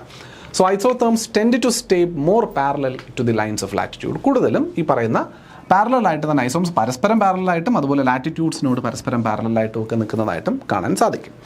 Over the smaller land mass of south America, Africa and Australia, isotherms bend slightly poleward because the land is warmer than the surrounding water. ആ ഒരു സാഹചര്യം മാത്രമേ ഉള്ളൂ. ഈ ഒരു സാഹചര്യത്തിൽ പ്രത്യേകിച്ച് ഈ നോർത്ത് സമ്മർ സോൾസ്റ്റേസ് ആകുമ്പോഴേ ലാൻഡ് മാസിലേക്ക് വരുന്ന സമയത്തുള്ള ബെൻഡിങ് കാണാൻ പറ്റുന്നത് ആഫ്രിക്ക, ജമൈക്ക, ഓസ്ട്രേലിയ പോലുള്ള ജമൈക്കയിലല്ലോ South America, Africa and Australia പോലുള്ള സ്ഥലങ്ങളിലാണ് ഒരു ബെൻഡിങ് കാണാൻ പറ്റുന്നതാണ് സൂചിപ്പിക്കുന്നത്. Okay, right.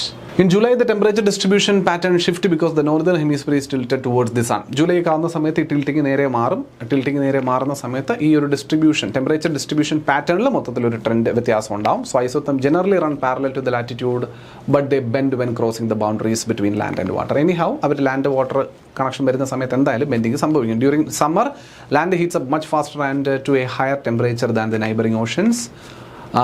നോർത്തേൺ ഹെമിസ്ഫിയറിലെ ബെൻഡിങ് എന്ന് പറയുമ്പോൾ over continents isotherm bend northward. അതായത് ഈ സമ്മർ സോൾസ്റ്റേസിൻ്റെ കണ്ടീഷനിൽ അല്ലെങ്കിൽ ചൂടുള്ള കണ്ടീഷൻസിൽ നോർത്തേൺ ഹെമിസ്ഫിയറിൽ ചൂട് വരുന്ന കണ്ടീഷനിൽ നോർത്തേൺ ഹെമിസ്ഫിയർ ചൂടായിരിക്കുന്ന കണ്ടീഷനാണ് സമ്മർ സോൾസ്റ്റേസ് പറയുക. ആ കണ്ടീഷനിൽ ഐസോതേംസ് കോണ്ടിനെൻറ്റിന് മുകളിൽ എങ്ങോട്ട് ബെൻഡ് ചെയ്യുമെന്ന് പറയുന്നത് നോർത്ത് വേർഡ് ബെൻഡ് ചെയ്യും. സി, നമ്മൾ നേരത്തെ കണ്ട ചിത്രം എന്ന് പറയുന്നത് ജനുവരിയിലെ ചിത്രമാണ് നമ്മൾ കണ്ടു അല്ലേ? ജനുവരിയിലെ ചിത്രമാണ് നമ്മൾ നേരത്തെ കണ്ടിട്ടുണ്ടായത്. ആ ചിത്രം വെച്ച് നോക്കുന്ന സമയത്ത് ഇപ്പം ജൂൺ ജൂലൈയിലുള്ള ബെൻഡിങ് പാറ്റേൺ നമ്മൾ ഐസോതേർംസിൻ്റെ ബെൻഡിങ് പാറ്റേൺ തമ്മിൽ വ്യത്യാസമുണ്ട്. ജനുവരിയിലെ ബെൻഡിങ് പാറ്റേണിൽ നമ്മൾ കോണ്ടിനെന്റിലേക്ക് കയറി ഇപ്പോൾ സൗത്ത് വേർഡ് ഷിഫ്റ്റ് ചെയ്തതായിട്ട് കാണാൻ പറ്റിയെങ്കിൽ ജൂലൈ മാസത്തിൽ വടക്കൻ അർദ്ധഗോളത്തിൽ നോർത്തേൺ ഹെമിസ്ഫിയറിൽ സമ്മർ ആയതുകൊണ്ട് തന്നെ ബെൻഡിങ് നേരെ തിരിച്ചാണ് കാണാൻ പറ്റുക. ക്ലിയർ ആവുന്നുണ്ടോ? കോണ്ടിനെൻസിലോട്ട് കയറുമ്പോൾ എങ്ങോട്ട് ബെൻഡ് ചെയ്യും? നോർത്ത് വേർഡ് ബെൻഡ് ചെയ്യും. ഇപ്പോൾ സമ്മർ സോൾസ്റ്റൈസ് കണ്ടീഷനിൽ നമ്മുടെ ആരുടെ ഐസോതേർംസിൻ്റെ ബെൻഡിങ് ഓവർ കോണ്ടിനെൻസ് എങ്ങോട്ടായിരിക്കും? നോർത്തിലോട്ടായിരിക്കും. അതുപോലെ ഓഷൻസ് നോക്കിയാലോ ഓവർ ഓഷൻസ് സൗത്തിലോട്ടായിരിക്കും. അത്ര നിങ്ങൾ അറിഞ്ഞിരുന്നാൽ മതി. ഓഷൻസിലോട്ടെന്ന് പറയുമ്പോൾ അത് സൗത്തിലോട്ടുമായിരിക്കും ബെൻഡ് ചെയ്യുക എന്നുള്ളത് മനസ്സിലാക്കിയിരിക്കാം. ക്ലിയർ അല്ലേ? ഇതാണ് ജൂലൈ. കണ്ടോ? ജൂലൈയിൽ നോക്കിയാൽ നിങ്ങൾക്ക് അറിയാം. കണ്ടോ? നോർത്ത് വേർഡ് ബെൻഡ് ചെയ്യുന്ന കാണാൻ പറ്റുന്നുണ്ട്, നോർത്ത് വേർഡ് ബെൻഡ് ചെയ്യുന്ന കാണാൻ പറ്റുന്നുണ്ട്, നോർത്ത് വേർഡ് ബെൻഡ് ചെയ്ത് പോകുന്നത് കാണാൻ പറ്റുന്നുണ്ട് isotherms. Okay, all right. So that's it. അപ്പോൾ തൽക്കാലം നമുക്ക് ഈ ഒരു ഭാഗം കൊണ്ട് ഒന്ന് വൈൻഡപ്പ് ചെയ്ത് നിർത്താം. ക്ലൈമറ്റിൻ്റെ ഒരു ഇൻട്രൊഡക്ടറി പാർട്ടാണ് നമ്മളിന്ന് നോക്കിയത്. ഒരല്പം വേഗം ഉണ്ടായിരുന്നു എന്നെനിക്കറിയാം. ഒന്ന്, നമ്മളിതിലെ പല കാര്യങ്ങളും നേരത്തെ സൂചിപ്പിച്ചിട്ടുണ്ടായിരുന്നു എന്നതൊരു കാര്യം. കുറച്ചൊക്കെ നേരത്തെ നമ്മൾ അറ്റ്മോസ്ഫിയറൊക്കെ പഠിച്ച സമയത്ത് കുറച്ച് കാര്യങ്ങൾ പഠിച്ചിട്ടുണ്ടായിരുന്നു. ജനറലി പിന്നെ നമ്മുടെ introduction of the world geography പഠിച്ച സമയത്തൊക്കെ കുറേ കാര്യങ്ങൾ പഠിച്ചിട്ടുണ്ട് എന്നുള്ളതുകൊണ്ട് അതുകൊണ്ടൊക്കെ കൂടിയാണ് ഒരല്പം വേഗതയിലേക്ക് നമ്മളത് ഒരല്പം സ്പീഡ് ഒന്ന് കൂട്ടിയതായിട്ട് കാണാൻ സാധിച്ചത്. അപ്പോൾ ബേസിക് ആയിട്ടുള്ള ടെമ്പറേച്ചർ ഡിസ്ട്രിബ്യൂഷൻ ആൻഡ് ക്ലൈമാറ്റ്, അതിൻ്റെ ഇൻഫ്ലുവൻസ്, അതുമായി ബന്ധപ്പെട്ട് വരുന്ന കണ്ടീഷൻസ്, എങ്ങനെ ഹീറ്റ് ട്രാൻസ്ഫർ നടക്കുന്നു, അതിന് എന്തൊക്കെ മാധ്യമങ്ങളുണ്ട്, അതുപോലെ തന്നെ നമ്മുടെ അവസാനം വന്ന ഐസോതേർംസ് എന്ന് പറയുന്ന സമതാപ രേഖകൾ, അതിൻ്റെ വിതരണം അതെങ്ങനെ മാറിയിരിക്കുന്നു, ജനുവരി മാസത്തെയും ജൂലൈ മാസത്തെയും കണ്ടീഷൻസ്, വിൻ്റർ സോൾസ്റ്റൈസിലെയും സമ്മർ സോൾസ്റ്റൈസിലെയും കണ്ടീഷൻസ് വെവ്വേറെയായി നോക്കി. ജനുവരി മാസമാണെങ്കിൽ വിൻ്റർ സോൾസ്റ്റൈസ്, അവിടെ കോണ്ടിനെൻറ്റിൻ്റെ ഭാഗത്തേക്ക് കയറുന്ന ഐസോതേർമുകൾ സൗത്ത് വേർഡ് ബെൻഡിങ്ങും ഓഷനിലേക്ക് ഇറങ്ങുന്ന ഐസോതേർമുകൾക്ക് നോർത്ത് വേർഡ് ബെൻഡിങ്ങും കാണാൻ സാധിക്കുന്നു. ചിത്രം നോക്കിയാൽ അറിയാം. ജൂലൈ മാസത്തെ ഐസോതേർംസ് പരിശോധിച്ച് കഴിഞ്ഞാൽ നേരെ വിപരീതമായിരിക്കും കണ്ടീഷൻ എന്ന് മാത്രം അറിഞ്ഞിരുന്നാൽ മതി. കണ്ടീഷൻസ് കൂടുതൽ കോംപ്ലിക്കേറ്റഡ് ആക്കാണ്ട് സിമ്പിളായിട്ട് പഠിച്ചിരിക്കുന്നതാണ് നല്ലത്. ഇത്രയും ആകുമ്പോഴേക്കും അതൊരു സിംപ്ലിഫൈഡ് ആയിട്ടുള്ളൊരു ഫോമിലേക്ക് എത്തുന്നു. അപ്പോൾ ഇന്ന് നമ്മൾ ഡിസ്കസ് ചെയ്ത കാര്യങ്ങൾ ക്ലൈമറ്റിനെ പറ്റിയിട്ടുള്ളത് നിങ്ങൾക്ക് മനസ്സിലായിട്ടുണ്ടാവുമെന്ന പ്രതീക്ഷയോടുകൂടി ഇന്നത്തെ ഈ ഒരു സെഷൻ ഇവിടെ വൈൻഡപ്പ് ചെയ്യുന്നു. അടുത്ത ദിവസം മറ്റൊരു കണ്ടൻറ്റുമായിട്ട് ഇതിൻ്റെ ബാക്കി കണ്ടൻറ്റുമായിട്ട് അടുത്ത ദിവസം കാണാം മക്കളെ. അതുവരെ എല്ലാവർക്കും നമസ്കാരം. Thank you.